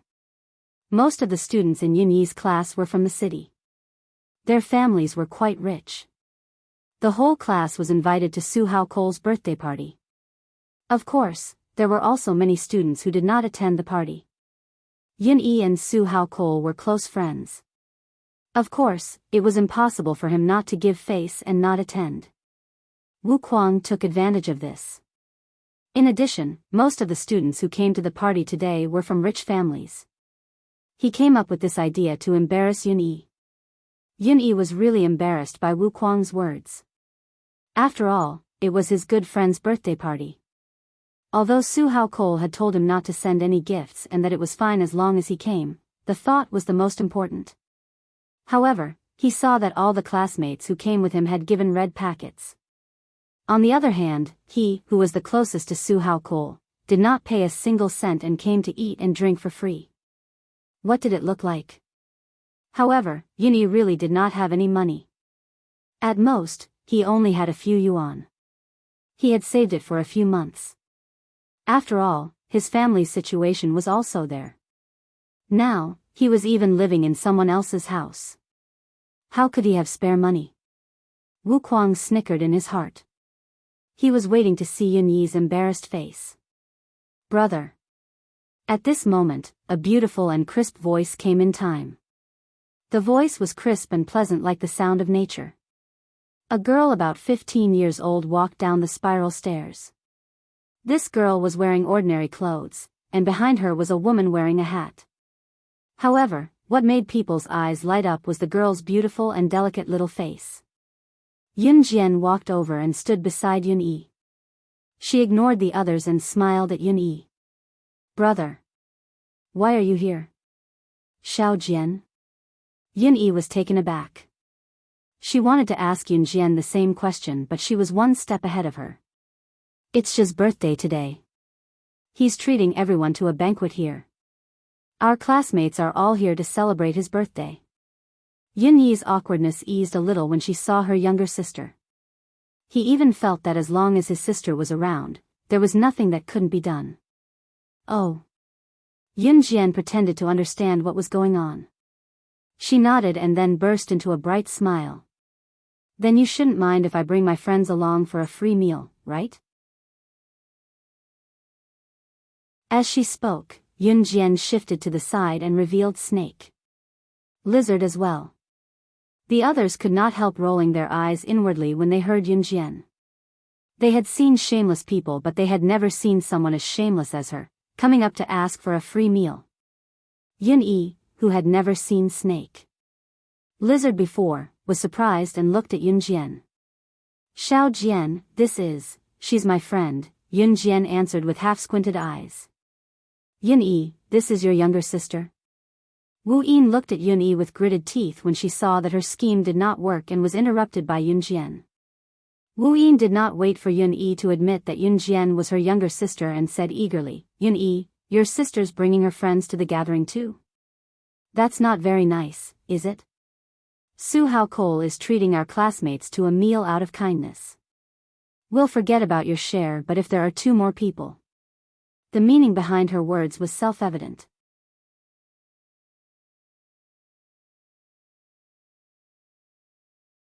Chapter 90. Sure enough, as soon as Wu Yin finished speaking, not only Yun Yi, but also some of the classmates around them could hear Wu Yin's strong hostility towards Yun Yi. They all showed a trace of embarrassment. Wu Yin did not give up. He smiled evilly and did not feel that he had just said anything overboard. Instead, he added fuel to the fire and said to Yun Yi in a charitable tone, forget it, forget it. I think Yun Yi, I'll pay for your red packets. As he spoke, Wu Yin took out a leather wallet from his trouser pocket and took out 3 red Grandpa Mao notes from the wallet. When he did this, he deliberately paid attention to the gazes of the group of people around him. He put on airs as if he was superior to others. Wow, Wu Yin, is the wallet in your hand made of real leather? It's so cool. This style hasn't been sold in the market yet. At this time, a boy in the group with big glasses sighed. The boy's words made Wu Yin even more proud. Wu Yin held the 3 cute Grandpa Mao notes in his hand. He was not in a hurry to use it to humiliate Yun Yi. Instead, he boasted even more. Now, the way he looked at others changed. This wallet was a birthday gift from my uncle this year. It was imported from France. As he said this, Wu Yin raised his head proudly and showed off. As he spoke, Wu Yin turned to look at Yun Yi. He looked at him with a charitable gaze and handed the 3 Grandpa Mao notes to Yun Yi. Take it. You don't have to return it. His tone was very domineering. It was as if the 300 yuan was nothing in his eyes. He used it to highlight his family's strong foundation. Yun Yi clenched his fist. Seeing Wu Yin humiliate him like this, he almost raised his fist and punched him. But he held back. Take the money back. We don't need it. Yunyi gritted his teeth. Their family was poor, but even if they were poor with dignity. Hey, Yunyi. I was kind enough to help you out. Why don't you appreciate it? Wu Yin pursed his lips and even accused Yunyi, saying that he was ungrateful. Yunyi's face darkened. Yun Jian saw her brother being bullied by Wu Yin. Naturally, she would not sit by and do nothing. Snake. Lizard, who was standing behind Yun Jian, finally understood the whole story. She remained silent and waited for Yun Jian's instructions. You want to give a red packet if you stay for dinner, right? Yun Jian blinked, replacing Yunyi, Wu Yin. Everyone is prepared to give it to you. You can't just give it to the white sheep empty-handed, right? Little girl, your brother hasn't accepted my goodwill yet. Why don't you hold on to this money for him? Wu Chang waved the 3 red banknotes in his hand and told Yun Jian boastfully. To Wu Qiao, he only had one goal, to embarrass Yunyi. The rest of the process was not important. It was apparent that Wu Qiao had thought of her as a girl who came from a poor family and was greedy for money. Of course we want to give a red packet. Yun Jian smiled at Wu Yin, revealing a row of neat white teeth. Wu Yin thought that Yun Jian had taken the bait. He quickly handed the 300 yuan used to humiliate Yun Yi to Yun Jian. At the same time, he looked at Yun Yi with disdain. Then take it quickly. He subconsciously thought that Yun Yi's family did not have the financial means to take out 300 yuan at once. Yun Jian suddenly stopped smiling. Her expression suddenly became cold. She turned her head slightly, not looking at Wu Yin and the others' expressions. She turned her head to look at Snake. Lizard's bag, then turned her head to look at Wu Yin and the others. How can a red packet of 100 yuan be enough? Shouldn't you at least give 1,000 yuan? As she spoke, Yun Jian called Snake. Lizard. Lizard. Snake. Lizard had been by Yun Jian's side for so long, how could she not know what Yun Jian meant? Snake. Lizard obeyed and opened her bag, taking out 3 stacks of red 100 yuan notes. Snake. Lizard had the habit of keeping cash in her bag. Yun Jian was naturally aware of this. Seeing everyone's shocked and frightened expressions, and then thinking of her brother's awkward face when he was bullied and did not know how to fight back, Yun Jian could no longer hold back. Even if she could not tell Qin Yi the truth, she had to let her brother know something. Yun Jian looked at Wu Yin, who was holding the 300 yuan notes in shock, and sneered, 1,000 each, no need to return.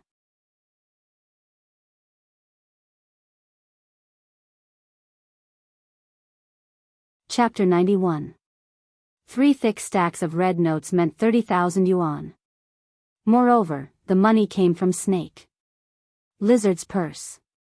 In other words, Snake. Lizard's purse was filled to the brim with cash. Prices were low in this day and age. It was already impressive for a student like Wu Qiao to be able to fork out 100 yuan. At the very least, the parents of these students were high-ranking officials or entrepreneurs. They could fork out 100 yuan, but 1,000 yuan was not a small sum.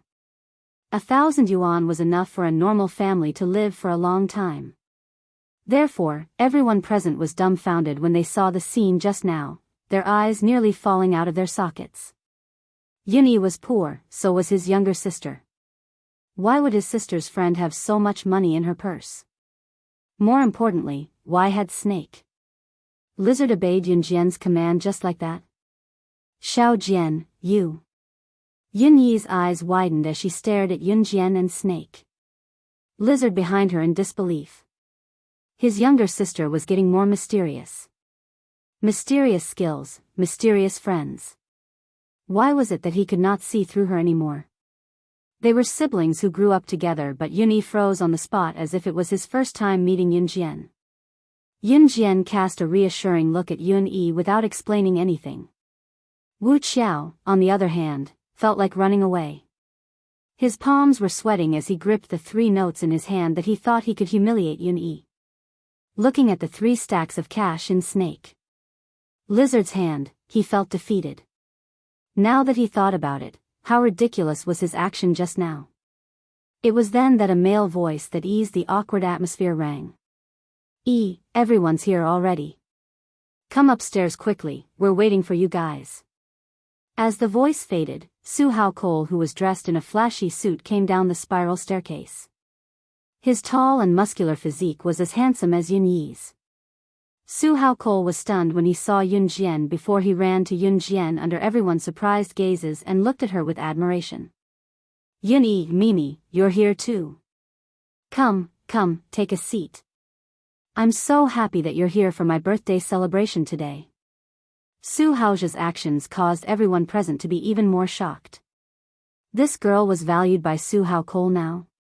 Combined with the scene just now, it seemed that this girl was not simple at all. Yun Yi's younger sister was not simple, not ordinary. Yun Jian smiled at Su Hao Cole and returned to her usual demeanor. Then, she pointed at the 3 stacks of bills in Su Hao Cole's hands and said, "This money is the red packet that everyone prepared for you." She really dared to give it to him? That was a total of 30,000 yuan. The group of people thought that Yun Jian wanted to avenge her brother, so she took out 30,000 yuan. However, they did not expect that she really intended to give it to him. 30,000 yuan, this was not a joke. This. Su Hao Cole glanced at it and was shocked. Take it. Yun Jian winked at Su Hao Cole and said. Su Hao Cole, who did not understand the situation, really thought that it was a red packet from his classmates. He thought that his classmates were really generous this time, so he accepted the red packets without any embarrassment. At this moment, Wu Kuang's expression was the ugliest. After all, he was the one who suggested this. The classmates present were not short of money. Even if they really had to give 1,000 yuan, although it was a little too much, it would still give them face.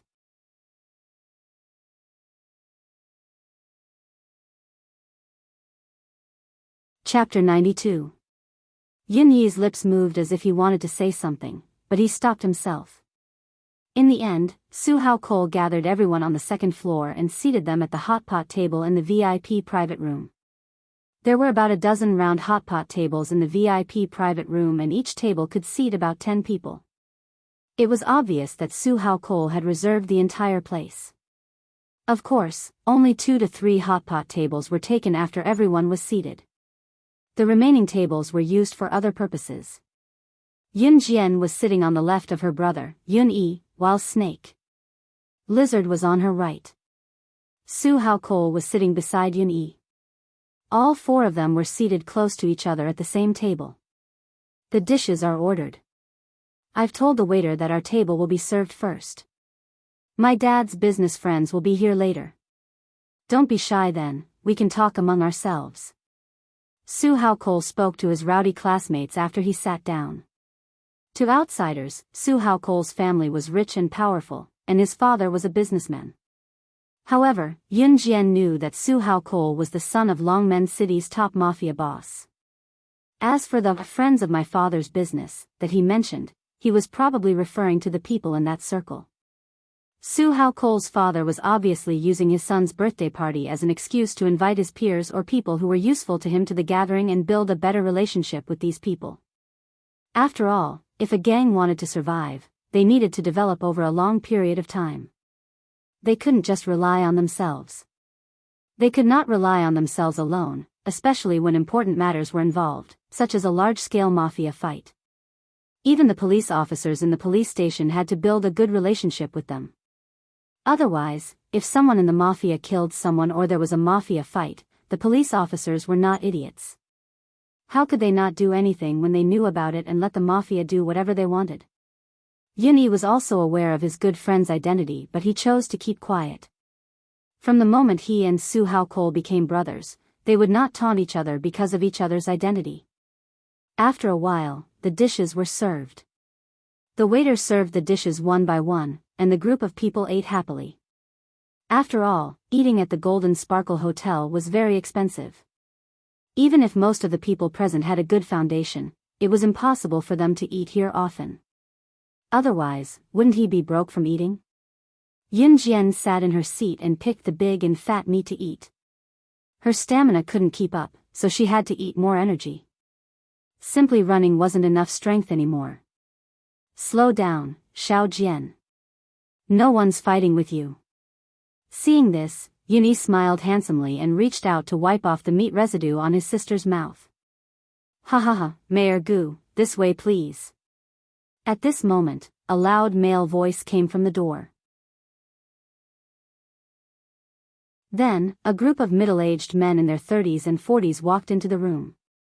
Standing at the very front were two middle-aged men dressed in formal attire. The people who came in later also greeted them politely. This group of people didn't look ordinary. They obviously treated today as a gathering to make connections and expand their influence. The greeting of Mayor Gu attracted everyone's attention. Mayor Gu? Wasn't that Longmen City's mayor? Such a big shot was here too. Looking at the people who came in later, each of them had an imposing aura and looked like people who were destined for great things. Yun Jian narrowed her eyes and turned to look at Snake. Lizard. Snake. Lizard's lips were pressed together when she saw the first middle-aged man who came in. The middle-aged man was none other than the man who was talking to Snake. Lizard when Yun Jian found her downstairs. What was more amazing was that Su Haokol went to the middle-aged man and called out, "Dad."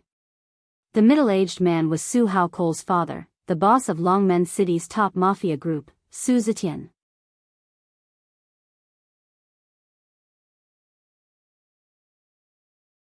Chapter 93. The man standing next to Su Zetian was Mayor Gu. Mayor Gu was the mayor of Longmen City. His official position was one of the highest in the entire city, and his political status in Longmen City was extraordinary as well. As a mafia boss, it was not surprising that Su Zetian had dealings with people from the government. Yun Jian narrowed his eyes as he watched Su Zetian and the others coming in. Su Zetian did not see Snake, Lizard and Yun Jian at all. He was smiling and nodding at his son, Su Haokol, before following Mayor Gu into the private room to sit at an empty hotpot table. The others followed suit and sat at the empty seats around them. These people were high-ranking officials, triads, or business tycoons. Their social status was not low. They knew how to blend into the environment quickly and find companions who could benefit them, building a closer relationship and seeking cooperation that was mutually beneficial. This was the purpose of their gathering. They were not really here to celebrate Su Zetian's son, Su Haokol's birthday. Su Haokol was more or less disappointed that his father did not even wish him a happy birthday. Even his birthday party was a pretense to expand his influence. It was the same every year, but when he was filled with anticipation and was disappointed again and again, it was like a beloved toy being cruelly smashed in front of him and he was helpless to do anything about it. Su Haokol could only bury his emotions deep down to prevent others from noticing his predicament. Happy birthday. It was at this juncture that Yun-yi seemed to have noticed Su Haokol's mournful gaze. He placed his slender hand on Su Haokol's broad shoulder to comfort Su Haokol. Happy birthday. With Yun-yi taking the lead, everyone present congratulated Su Haokol after hearing it. Su Haokol pursed his thin lips. His voice became a little hoarse, and the gratitude in his eyes was genuine. Thank you, everyone. All right. We're all old classmates. There's no need to thank me. It's what I should do. Someone mumbled. His words moved Su Haokol even more. Yun Jian also followed the trend and shouted, "Happy birthday," to Su Haokol. However, her attention was actually focused on Su Zetian. Snake. Lizard had explained Su Zetian's identity to her, including why Snake. Lizard had met Su Zetian. Yun Jian did not expect Su Zetian to be a member of the Kosha mercenaries. However, Su Zetian's influence in the Kosha mercenaries was very small. Just like the members of the Kosha mercenaries were scattered all over the world, there were at least a few 100,000 of them. Furthermore, this group of people was divided into different groups. For example, the intelligence team, the assassination team, the investigation team, and so on. Su Zetian was merely a small force of the Kosha mercenaries in Longmen City. As the boss of the Kosha mercenaries in her past life, Yun Jian had left everything to Tiger, Leopard and Snake, Lizard to manage. It was only natural that she did not know of Su Zetian's existence. Although Su Zetian was a member of the Kosha mercenaries, if he wanted to meet Yun Jian, it would be like an ordinary person meeting the country's president in her past life. Who knew that Yun Jian would end up in Longmen City after going around in circles one day? The wine glass in Su Zetian's hand that was sitting not far away suddenly fell to the ground with a bang and shattered into pieces. His calm demeanor when he was conversing with Mayor Gu crumbled instantly. It was because Su Zetian had just looked up when he saw a snake. Lizard. Terrified, he abandoned Mayor Gu and walked over to her under everyone's gaze. Everyone was shocked that Su Zetian would abandon the influential Mayor Gu and walk over to a woman. What was he doing? Su Zetian asked Snake. Lizard carefully, you're here too. Why didn't you say anything? Do you want to sit over there? Who was this woman? How could she be more dignified than Mayor Gu? Everyone was shocked, including Mayor Gu himself. Snake. Lizard then turned to look at Yun Jian, waiting for Yun Jian's opinion. With that, everyone's gaze was focused on Yun Jian.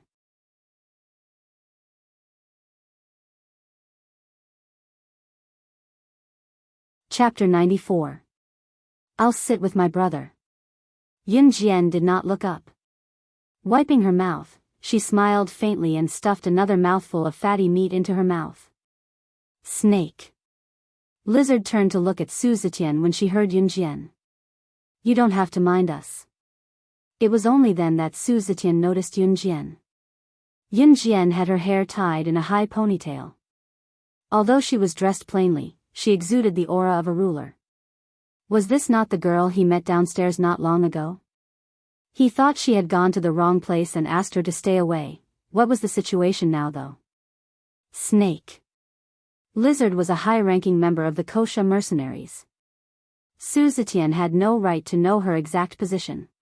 He only knew that Snake. Lizard held an extraordinary position in the Kosha mercenaries. Even so, Su Zetian could only admire Snake. Lizard's status. Now, even someone like Snake. Lizard had to lower her head in front of Yun Jian. Who was this little girl? If Su Zetian knew that Snake. Lizard was the highest-ranking member of the Kosha mercenaries, his legs would have turned to jelly from shock. If he knew that the seemingly harmless Yun Jian was the biggest boss of the Kosha mercenaries, he would have fainted and been sent to the hospital. However, Su Zetian did not know. Such was the way of the world. Su Zetian was the boss of the top mafia group in Longmen City, a big shot who could do anything he wanted. However, he did not even know who the biggest boss of the Kosha mercenaries was. Alright. Su Zetian could only wipe his slippery lips and bow to Yun Jian and Snake. Lizard before he slowly walked back to Mayor Gu, his body tense. Wow, Yin Yi, your sister's friend knows Su Haokol's father. Once Su Zetian left, a girl sitting at the same table asked Yun Yi with a surprised gaze, obviously trying to strike up a conversation with Yun Yi.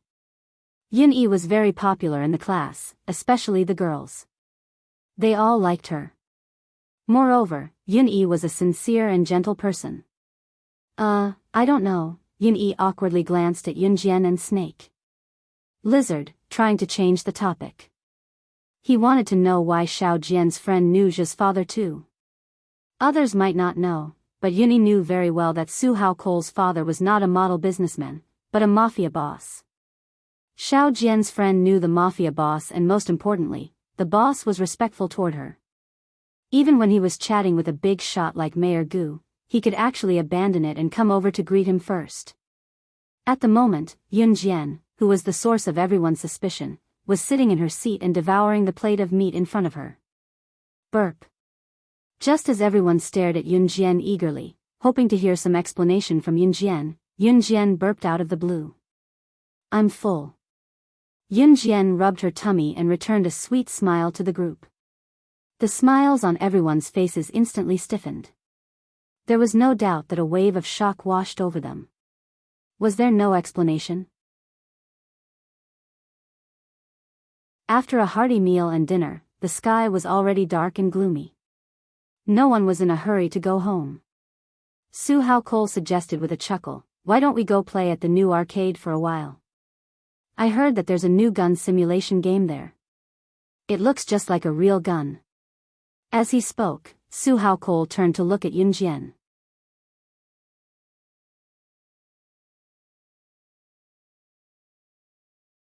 Chapter 95. Sister Yunyi, you should come too. Su Haokol suddenly stuck his head in front of Yunjian and said with a cheeky smile. Yunyi shifted his gaze to his sister as well. That day, when Yunjian killed the sniper, it scared him to death, but it was also a scene that he could not forget for a long time. "Brother, are you going?" Yunjian asked Yunyi.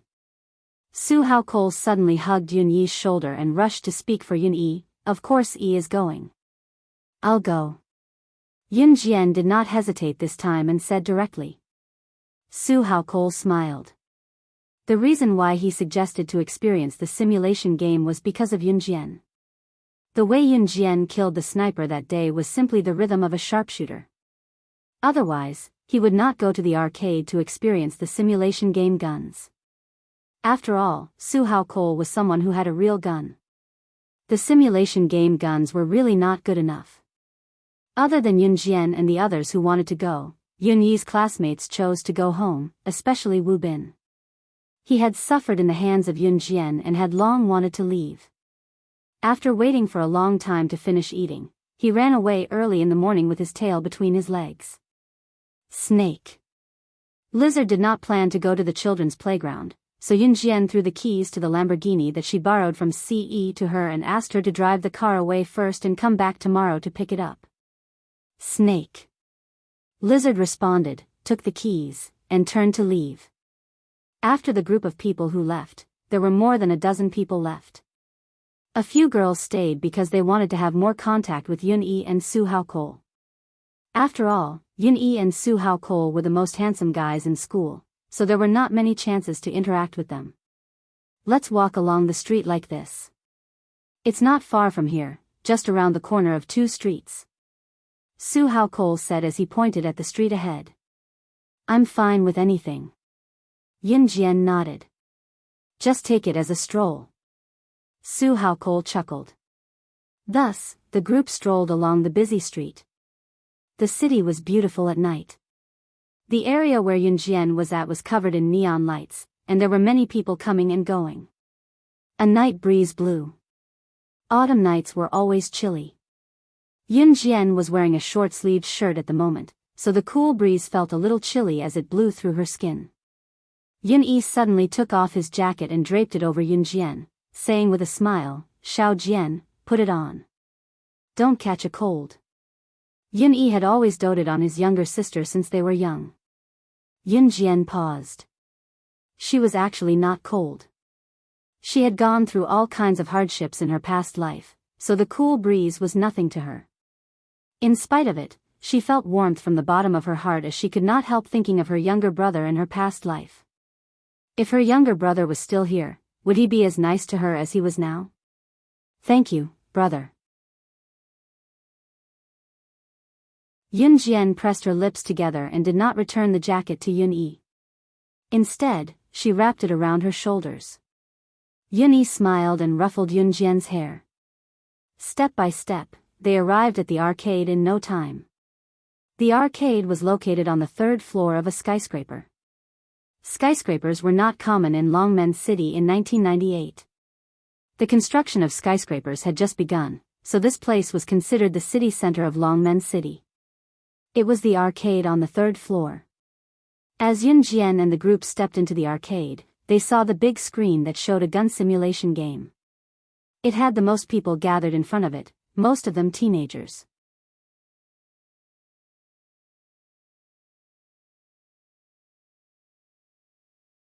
Chapter 96.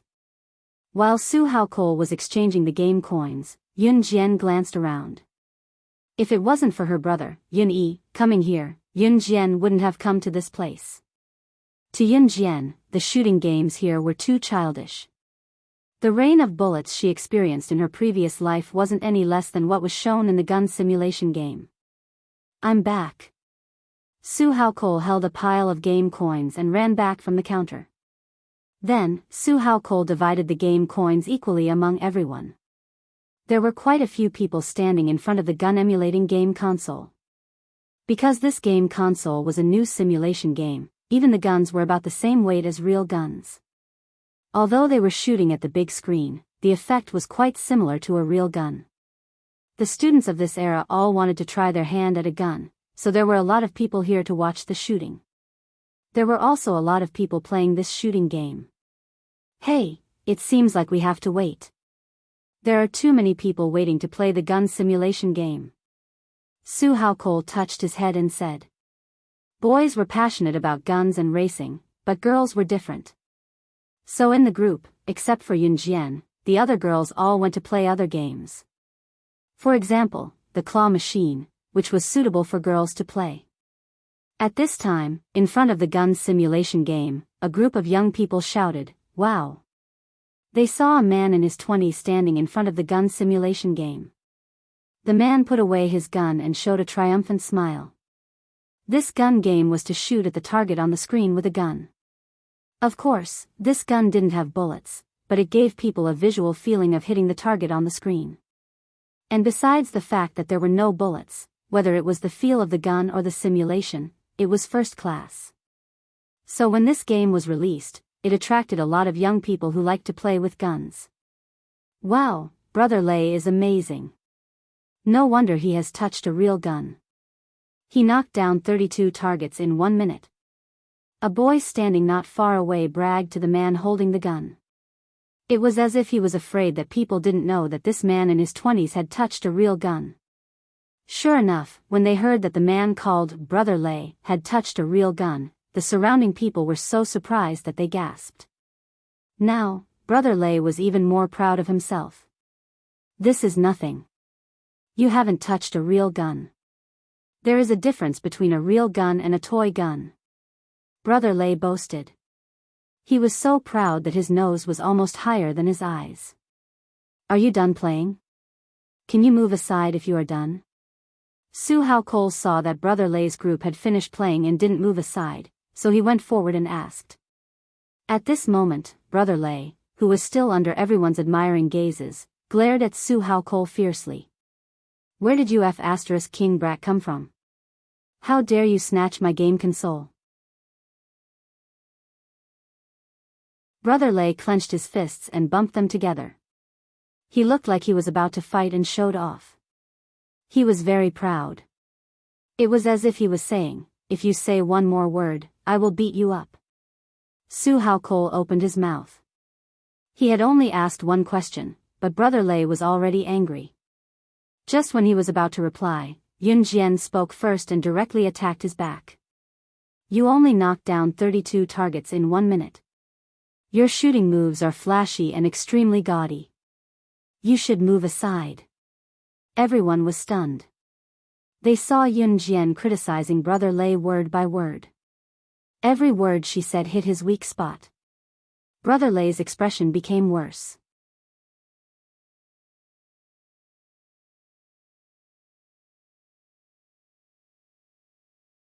Chapter 97. Brother Lei's elder brother was a soldier in the army, so he was equipped with a pistol. Brother Lei had touched a real gun before, so he thought he was great. Especially when he was playing this kind of shooting game, he felt that he was already standing at the top, looking down on a group of kids who had never touched a real gun before. It was as if he had taken a big step forward. Moreover, this gun simulation game console had just been released. It was already very impressive that Brother Lei could hit 32 moving targets on the big screen in 1 minute. This was already the highest record in the history of this gun-playing game.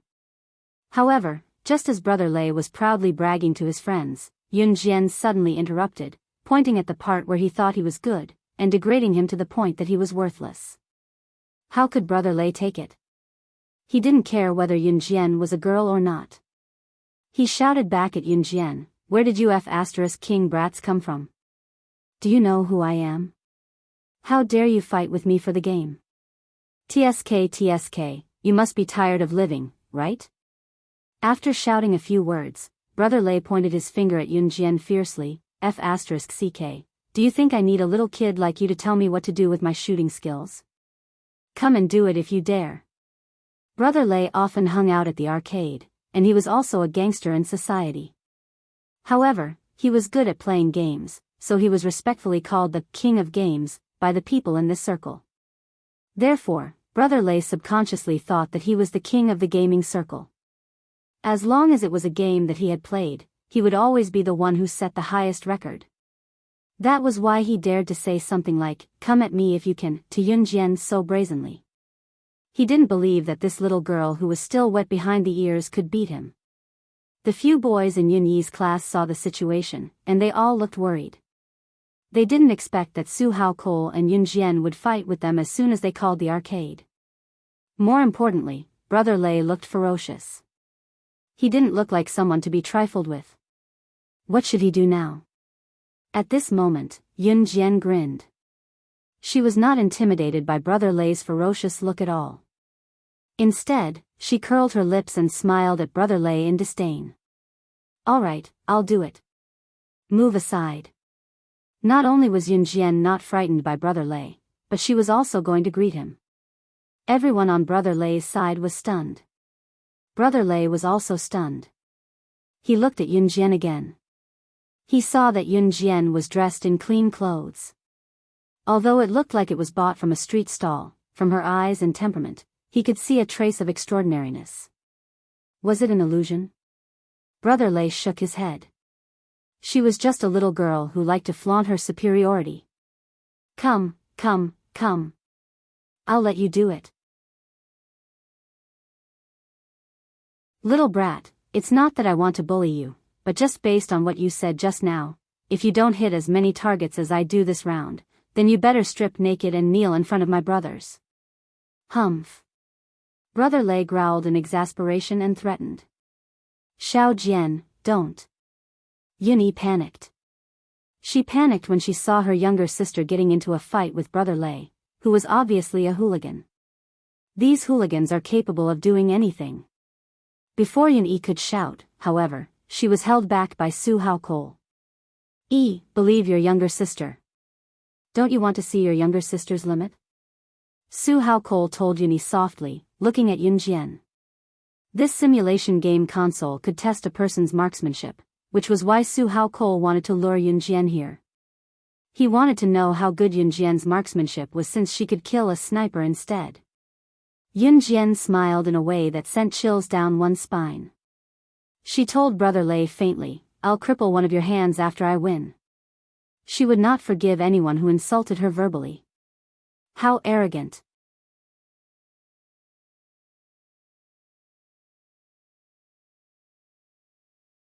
Chapter 98. Brother Lei smirked deviously, his gaze already scanning Yun Jian from head to toe as if he was certain that Yun Jian would lose and was already fantasizing about her naked body. "Then we'll talk about it after you win me." Brother Lei glanced at Yun Jian condescendingly with a smirk. How could Brother Lei take Yun Jian's threat seriously? Even Brother Lei's buddies would not take Yun Jian's words seriously. What a joke. How could Brother Lei lose to an underage girl? Therefore, they could not wait to see Yun Jian lose and beg for mercy, only to be stripped naked by them. Brother Lei and his gang had done this many times. They were all gangsters in the society. What had they not done before? They would snatch any woman they fancied. If they could not get their hands on her, they would rape her, drug her, and force themselves on her. Did they not subdue her in the end? Everyone knew that Yun Jian was pretty. In fact, when Yun Jian and Brother Lei were at loggerheads in the beginning, Brother Lei's buddies had been eyeing Yun Jian. That was why Yun Yi was anxious. How could he pretend that he did not know that his younger sister was being eyed around by Brother Lei and his gang? "Come on, little girl. Why aren't you here yet? Don't tell me you're too scared to come." One of Brother Lei's buddies could not help urging when he saw that Yun Jian had yet to go to the game console. Yun Jian smirked coldly and tossed a small pile of tokens in her palm into the air before catching them handsomely. She then took out another token with her other hand and passed the rest to Yun Yi. "Brother, hold these for me," Yun Jian told Yun Yi.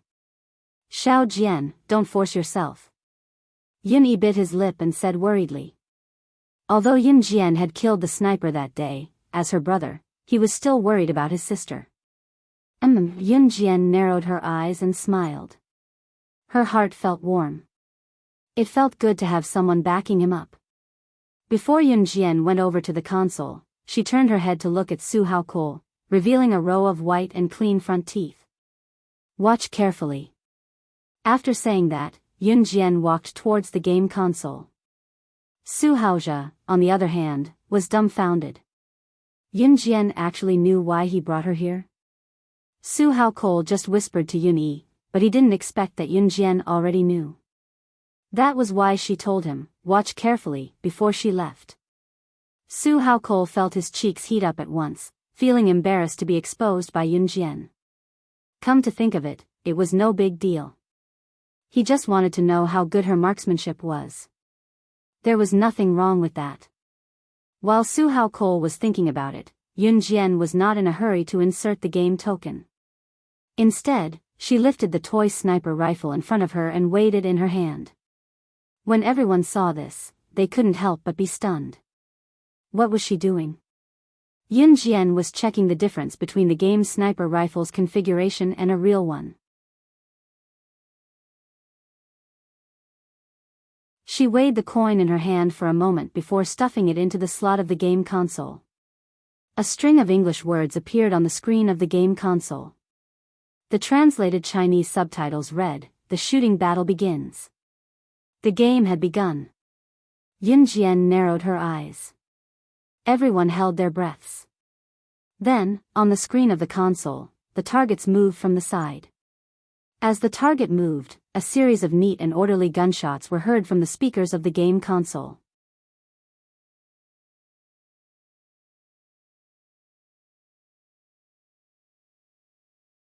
Chapter 99. Everyone knew how to hold the imitation gun and pull the trigger with one hand to fire the bullets. This was especially true for this kind of simulation game. Usually, players could pull the trigger and fire at the big screen at will. There was also a chance of hitting the target. To put it bluntly, even a fool could do such a simple operation. Unless someone was so stupid that they didn't even know where to pull the trigger. However, whether or not the bullets could hit the moving targets on the big screen was another matter altogether. When Yun Jian pulled the trigger, she was like an ordinary person who kept shooting at the big screen. This wasn't a big deal. However, what caught everyone's attention was the bang bang bang sound of the bullets being fired. Every time there was a sound, a target was hit. A series of fast-moving targets that no one would be able to shoot in time were all hit by Yun Jian's gun without missing a single one. If an ordinary person were to shoot at the targets that appeared one after another, it was estimated that by the time they aimed at the target on the left and shot the target on the left, the targets on the right would have already disappeared. In other words, they would have failed to shoot and missed the targets. Despite that, it was as if Yun Jian had already known the locations of the targets that appeared one after another with each shot. Every shot hit a target accurately. She actually reached the point where she didn't miss a single target. 30, 31, 32, 33. She has already hit 33 targets. Someone shouted out uncontrollably. His whole body was boiling with excitement. At this time, less than 10 seconds had passed since the 1-minute shooting competition started. In less than 10 seconds, Yun Jian had already hit 33 targets and successfully overtaken Brother Lei. And now, she was still shooting. God! Since Yun Jian started shooting, everyone had been disdainful at the beginning. Then, they were suddenly surprised, and now they were all pale with fright. Even some people behind couldn't help but start shouting and shouting. Brother Lei's face was very ugly. If he could still be said to be able to look down on Yun Jian a few seconds ago, then his expression now was as if he had been beaten up. He was so embarrassed. Yun Yi's emotions started to fluctuate. At this time, Su Hao Cole was forcefully suppressing his emotions and the shock that was about to burst out. He trembled as he counted the targets on the big screen that were shot by Yun Jian one by one. No matter how exaggerated the emotions of the people around her were, the girl who was kneeling in front of the game console with one leg in a standard shooting position was not affected at all. Her finger quickly pulled the trigger, sweeping the targets on the big screen with the speed of a rain of bullets. When the game ended, the 4 big words and a string of numbers that appeared on the screen brought everyone's emotions to the climax. On the big screen, 6 big red words popped out: highest record. Below the words in white letters, 203. Yun Jian hit 203 targets in 1 minute. Oh my god. Did I see it wrong? Guns to play to shoot. This girl is so cool. Did you see her shooting posture just now? She's so cool. Some of the boys who were naturally fond of guns almost jumped up in excitement when they saw this scene. Brother Lei, who had shot 32 targets in 1 minute, was already very good. But what about Yun Jian? She had hit 203 targets in 1 minute. How could they compete with such results? Sharpshooter. Sharpshooter. Didn't you see that? She didn't miss a single bullet just now. This girl must be a sharpshooter. The audience was in an uproar, which even attracted the attention of a group of people who were playing other games. At this time, Yun Jian, who had gently put down the imitation gun in her hand, stood up and walked towards Brother Lei with a smile.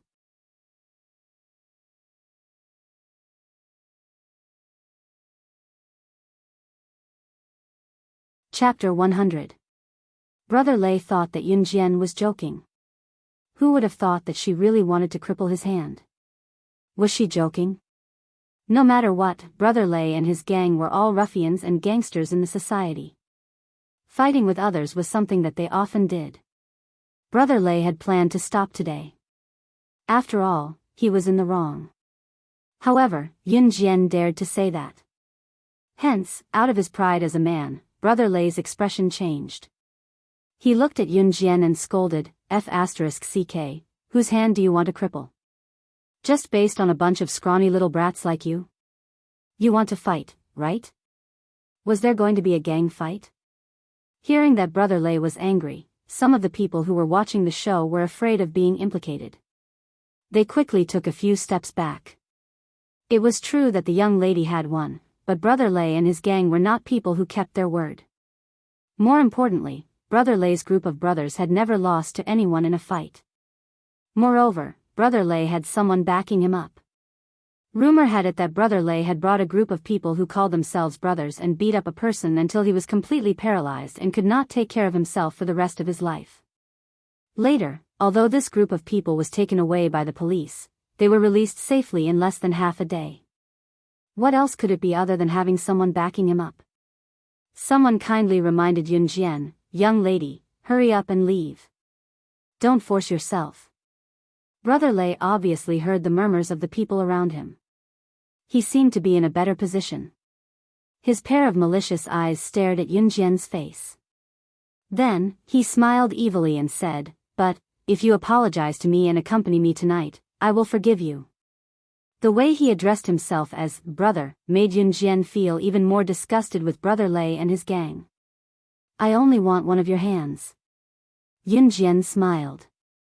Although there was a smile on her face, it was a fake one. What? Brother Lei seemed to have not heard what Yun Jian said. He was shocked again. He thought to himself that this young girl must have eaten a bear's heart and a leopard's guts. He had given her face, but not only did she not back down, she even wanted to confront him head-on. Su Hao Cole, who was watching from the side, didn't say anything. He didn't want to help Yun Jian either. He was the son of Longmen City's mafia boss. If this identity was revealed, Brother Lei and the rest could only beg for mercy. However, Su Hao Cole narrowed his eyes and watched. He wanted to know how Yun Jian would deal with this matter. Yun Yi was unable to stand in front of Yun Jian due to Su Hao Cole's tug, but he knew that Zhou would definitely step in if Xiao Jian did not have the ability to handle Brother Lei and his gang, so he was less worried. Io, This young lady's marksmanship is accurate, but isn't she digging her own grave by challenging Brother Lei? The people around saw this and couldn't help but mutter. Such a good girl is going to be defiled by Brother Lei. The surrounding crowd avoided Brother Lei's ears and made a commotion. So what if Yunjian was a sharpshooter? To them, even if she was a sharpshooter, she would still be in trouble when she went up against a rascal like Brother Lei. Left hand. Yunjian studied Brother Lei, not intimidated by his intimidating aura at all. What? What? Brother Lei was even more confused.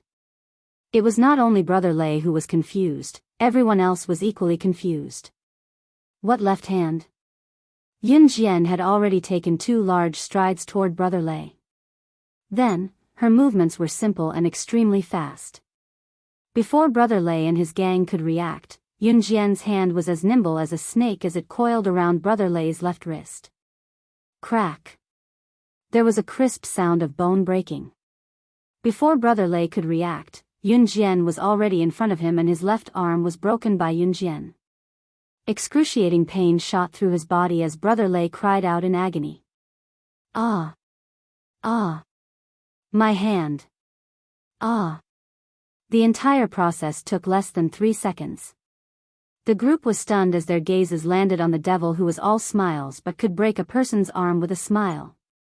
The girl grinned innocently and said, "He pointed at me with his left hand just now."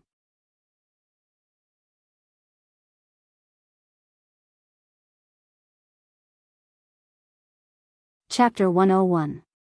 The crowd, who had thought that Yunjian was a pretty, thin, and weak girl, looked at Yunjian in disbelief. Their eyes were wide open. How was this girl thin and weak? Just because Brother Lei pointed his finger at her, she crippled one of his hands. Such a domineering way of doing things made everyone extremely shocked. She was a demon that was 10 times scarier than Brother Lei. Yunjian narrowed her beautiful eyes. She glanced sideways at Brother Lei and his gang, who were staring at her. She smirked and said provocatively, "Why aren't you leaving? Do you want to roll on the ground like him?" As she spoke, she pointed at Brother Lei, who was rolling on the ground in pain, and smiled like a flower. When Brother Lei's buddies heard what Yunjian said and with Brother Lei as a precedent, they felt chills running down their spines when they looked at Yunjian's smirk again. How would they dare to stay there? Hence, the group of people lifted Brother Lei, who was rolling on the ground in pain, and disappeared from the spot at lightning speed. The 2 men who carried Brother Lei out of the room were almost tripped by the door because they were in a hurry. They managed to dodge the door and ran faster than a monkey. The group of people who were watching the show laughed loudly. Who would have thought that Brother Lei and his gang would be the ones who ran away in the end? Yunjian's eyes lit up. She turned to look at Yun-Yi and the rest and asked, "Do you guys still want to play games?" Everyone instantly shook their heads like waves. What a joke. With a godly sharpshooter like Yunjian as a foil, wouldn't they be looking for trouble and deliberately embarrassing themselves if they went to play games? However, the group of people didn't expect that Yun-Yi's sister was not only good at shooting, but she was also so cool when she beat people up. When Yunjian broke Brother Lei's wrist just now, no one saw clearly how she did it. After bidding farewell to Su Hao Cole and the rest, Yunjian and Yun-Yi were walking back to the villa. It was almost 7 or 8 o'clock at night. The night breeze blew past. As Yun-Yi had given his jacket to Yunjian, he was shivering in his short-sleeved shirt. "Brother, I just exercised. My whole body is warm now. You can wear this jacket yourself." Yunjian took off his jacket and returned it to Yun-Yi. She didn't allow Yun-Yi to say anything else. Yun-Yi opened his mouth, his handsome lips breaking into a smile as his thin lips brushed lightly. His sister was concerned about him. How could he reject his sister's good intentions? Hence, Yun-Yi hurriedly put his jacket back on. When they returned to the villa, the lights were still on, the house was still on the house. Dong Wan was an official, so he rarely returned home. Sometimes, he would even stay out all night because he was busy. Her son, on the other hand, had been entrusted to a teacher in an aristocratic school, so she was rarely home. Qin Yiru, on the other hand, had gotten a job as a waitress in a restaurant. Her salary was much higher than when she was working in a textile factory. In comparison, a waitress job only required her to carry the dishes and clear the table. It was just that she got off work later, around 10:30 p.m. After all, Qin Yiru did not have a degree, so Dong Ruan could only arrange for her to work in a place like this. Now that Yun Jian and his family were staying at Dong Ruan's place, it added to the liveliness of the house. Xiao Jian, I'm going back to my room to rest first. I'll be back in school tomorrow morning. It's our monthly exam in a few days. I can only calm down by revising in school, Yunyi said to Yun Jian once he reached home and went upstairs to rest. He was serious in his studies and went upstairs to rest. Not long after Yunyi left, a tall figure came down from upstairs. It was none other than Ce. It was only then that Yun Jian remembered that she had yet to return the car she borrowed from him. Just as she was about to explain, Ce's beautiful lips beat her to it. He asked first instead of asking about the car's whereabouts, "You just came back?" Ce frowned slightly when he saw Yun Jian's bare arms. The short sleeves could not hide the coldness on her arms. Ce took off his jacket and tossed it to Yun Jian, saying coldly, "It's cold at night and you're wearing so little. My auntie will blame me if you catch a cold." As he spoke, he tilted his chiseled face slightly. The last sentence was obviously made up by him.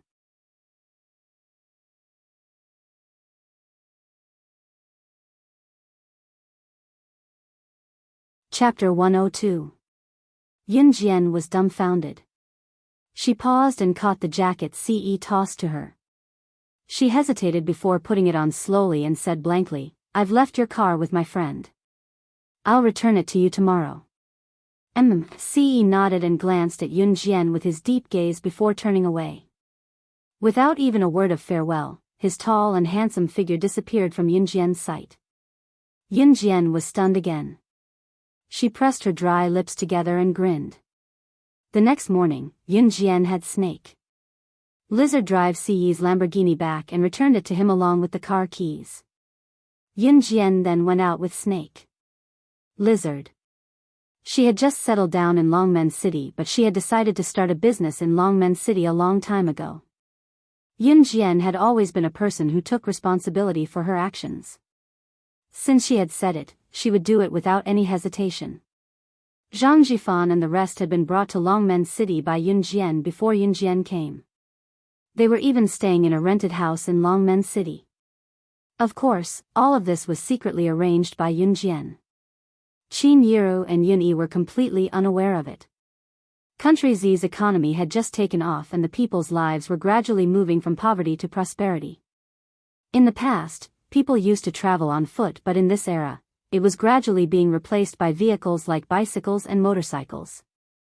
A vehicle like a car could only be bought by a few wealthy families. However, as the times changed, cars would be brought to the world stage sooner or later and replace them as the most convenient means of transportation. In other words, every household would be able to afford a car one day. Of course, all of this was inferred by Yun Jian based on the current situation and business trends. She had also fact-checked it. Places like Europe and America that were economically advanced and had a high standard of living were gradually developing in this direction.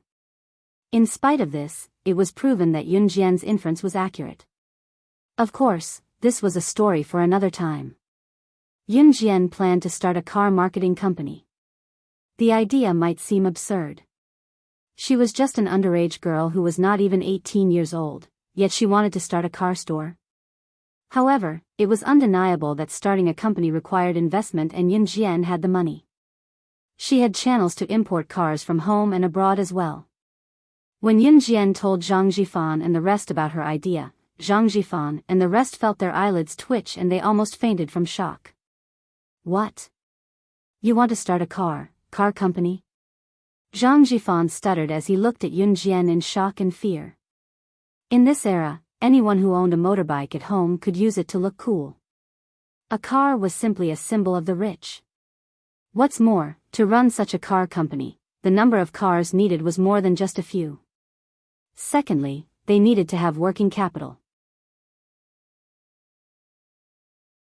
Secondly, they needed to go through the application process and they needed to have a sales store. These were all essential procedures. Yun Jian nodded and leaned her slender legs against the corner of the table. She smiled naturally at Zhang Jifan and said, "I've said that you don't need to worry about the company's investment. What you need to do is to manage this company for me." How could she not make money when there was a chance for her to make it? Only with investment could she make a profit. She, Yun Jian, would never do a losing business. Me? Zhang Jifan pointed at himself and was stunned again. "It's you." Yun Jian narrowed her eyes and wiped her red lips. "And this company will be registered under your name." After a pause, Yun Jian exuded a confident glow. Zhang Jifan and the rest could not help but look at her in a new light. "The name of the new company will be..." Yun Jian raised her eyes slightly and looked ahead with a smile. "New start. A new life, a new start."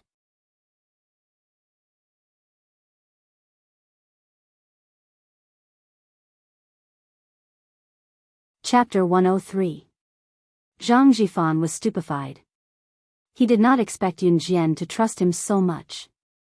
Yun Jian was fully responsible for the investment, so he did not have to worry about the company's startup. However, he would still have to put his name on the company when it was registered. Such a good thing was hard to come by even in 8 lifetimes. At the same time, Zhang Jifan was certain of one thing. Whether he could walk this path with Yun Jian or not, he would not be disloyal. "Sister Jian, don't worry.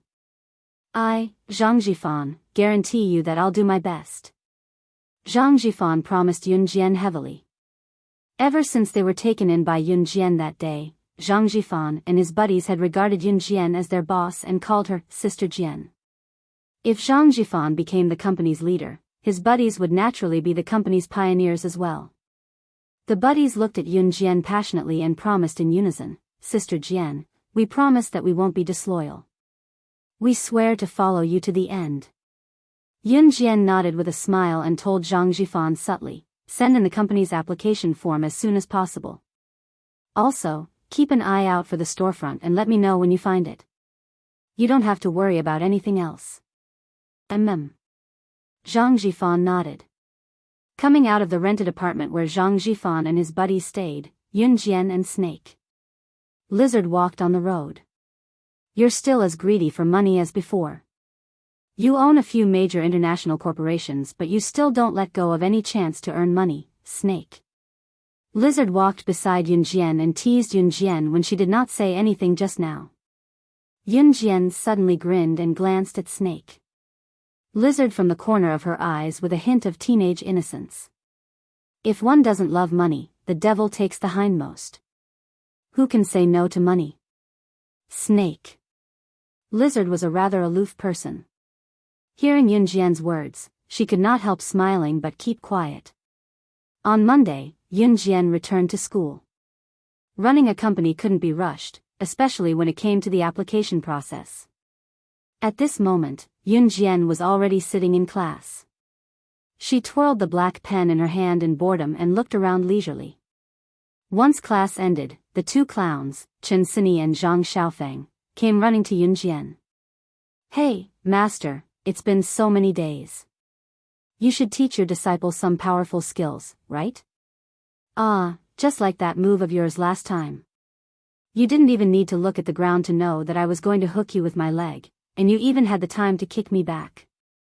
That move is really cool." Zhang Xiaofeng's handsome face moved closer, and he said to Yun Jian with admiration. Chen Sini pushed Zhang Xiaofeng away and said to Yun Jian with a smile, don't mind him. Jian, let's talk among ourselves." Since Yun Jian transferred to Class A of E High School, there had been plenty of people who tried to pick on her, but they were all blocked by Zhang Xiaofeng and Chen Sini, so she had been living an easy life. Even if she did not look for trouble herself, sometimes, trouble would come knocking on her door. Yun Jian noticed a heated gaze in the classroom that had been staring at her for a long time, but she pretended not to see it. It was just that the owner of the gaze could not hold it in anymore as he walked over to Yun Jian. Lu Rongrong came over to look at Yun Jian and asked in annoyance, "Hey, who was the person who came to pick you up last Friday?" It was not Lu Rongrong's fault for asking. Siyi's looks were too alluring. His handsome face was bound to mesmerize many girls. Yun Jian looked up at Lu Rongrong before lowering her gaze to meet Chen Sini's eyes. Ignoring her, "You're tuning in to the Biyao's Wuxia Chronicles YouTube channel. Don't forget to subscribe and join us on this journey to catch the most captivating stories."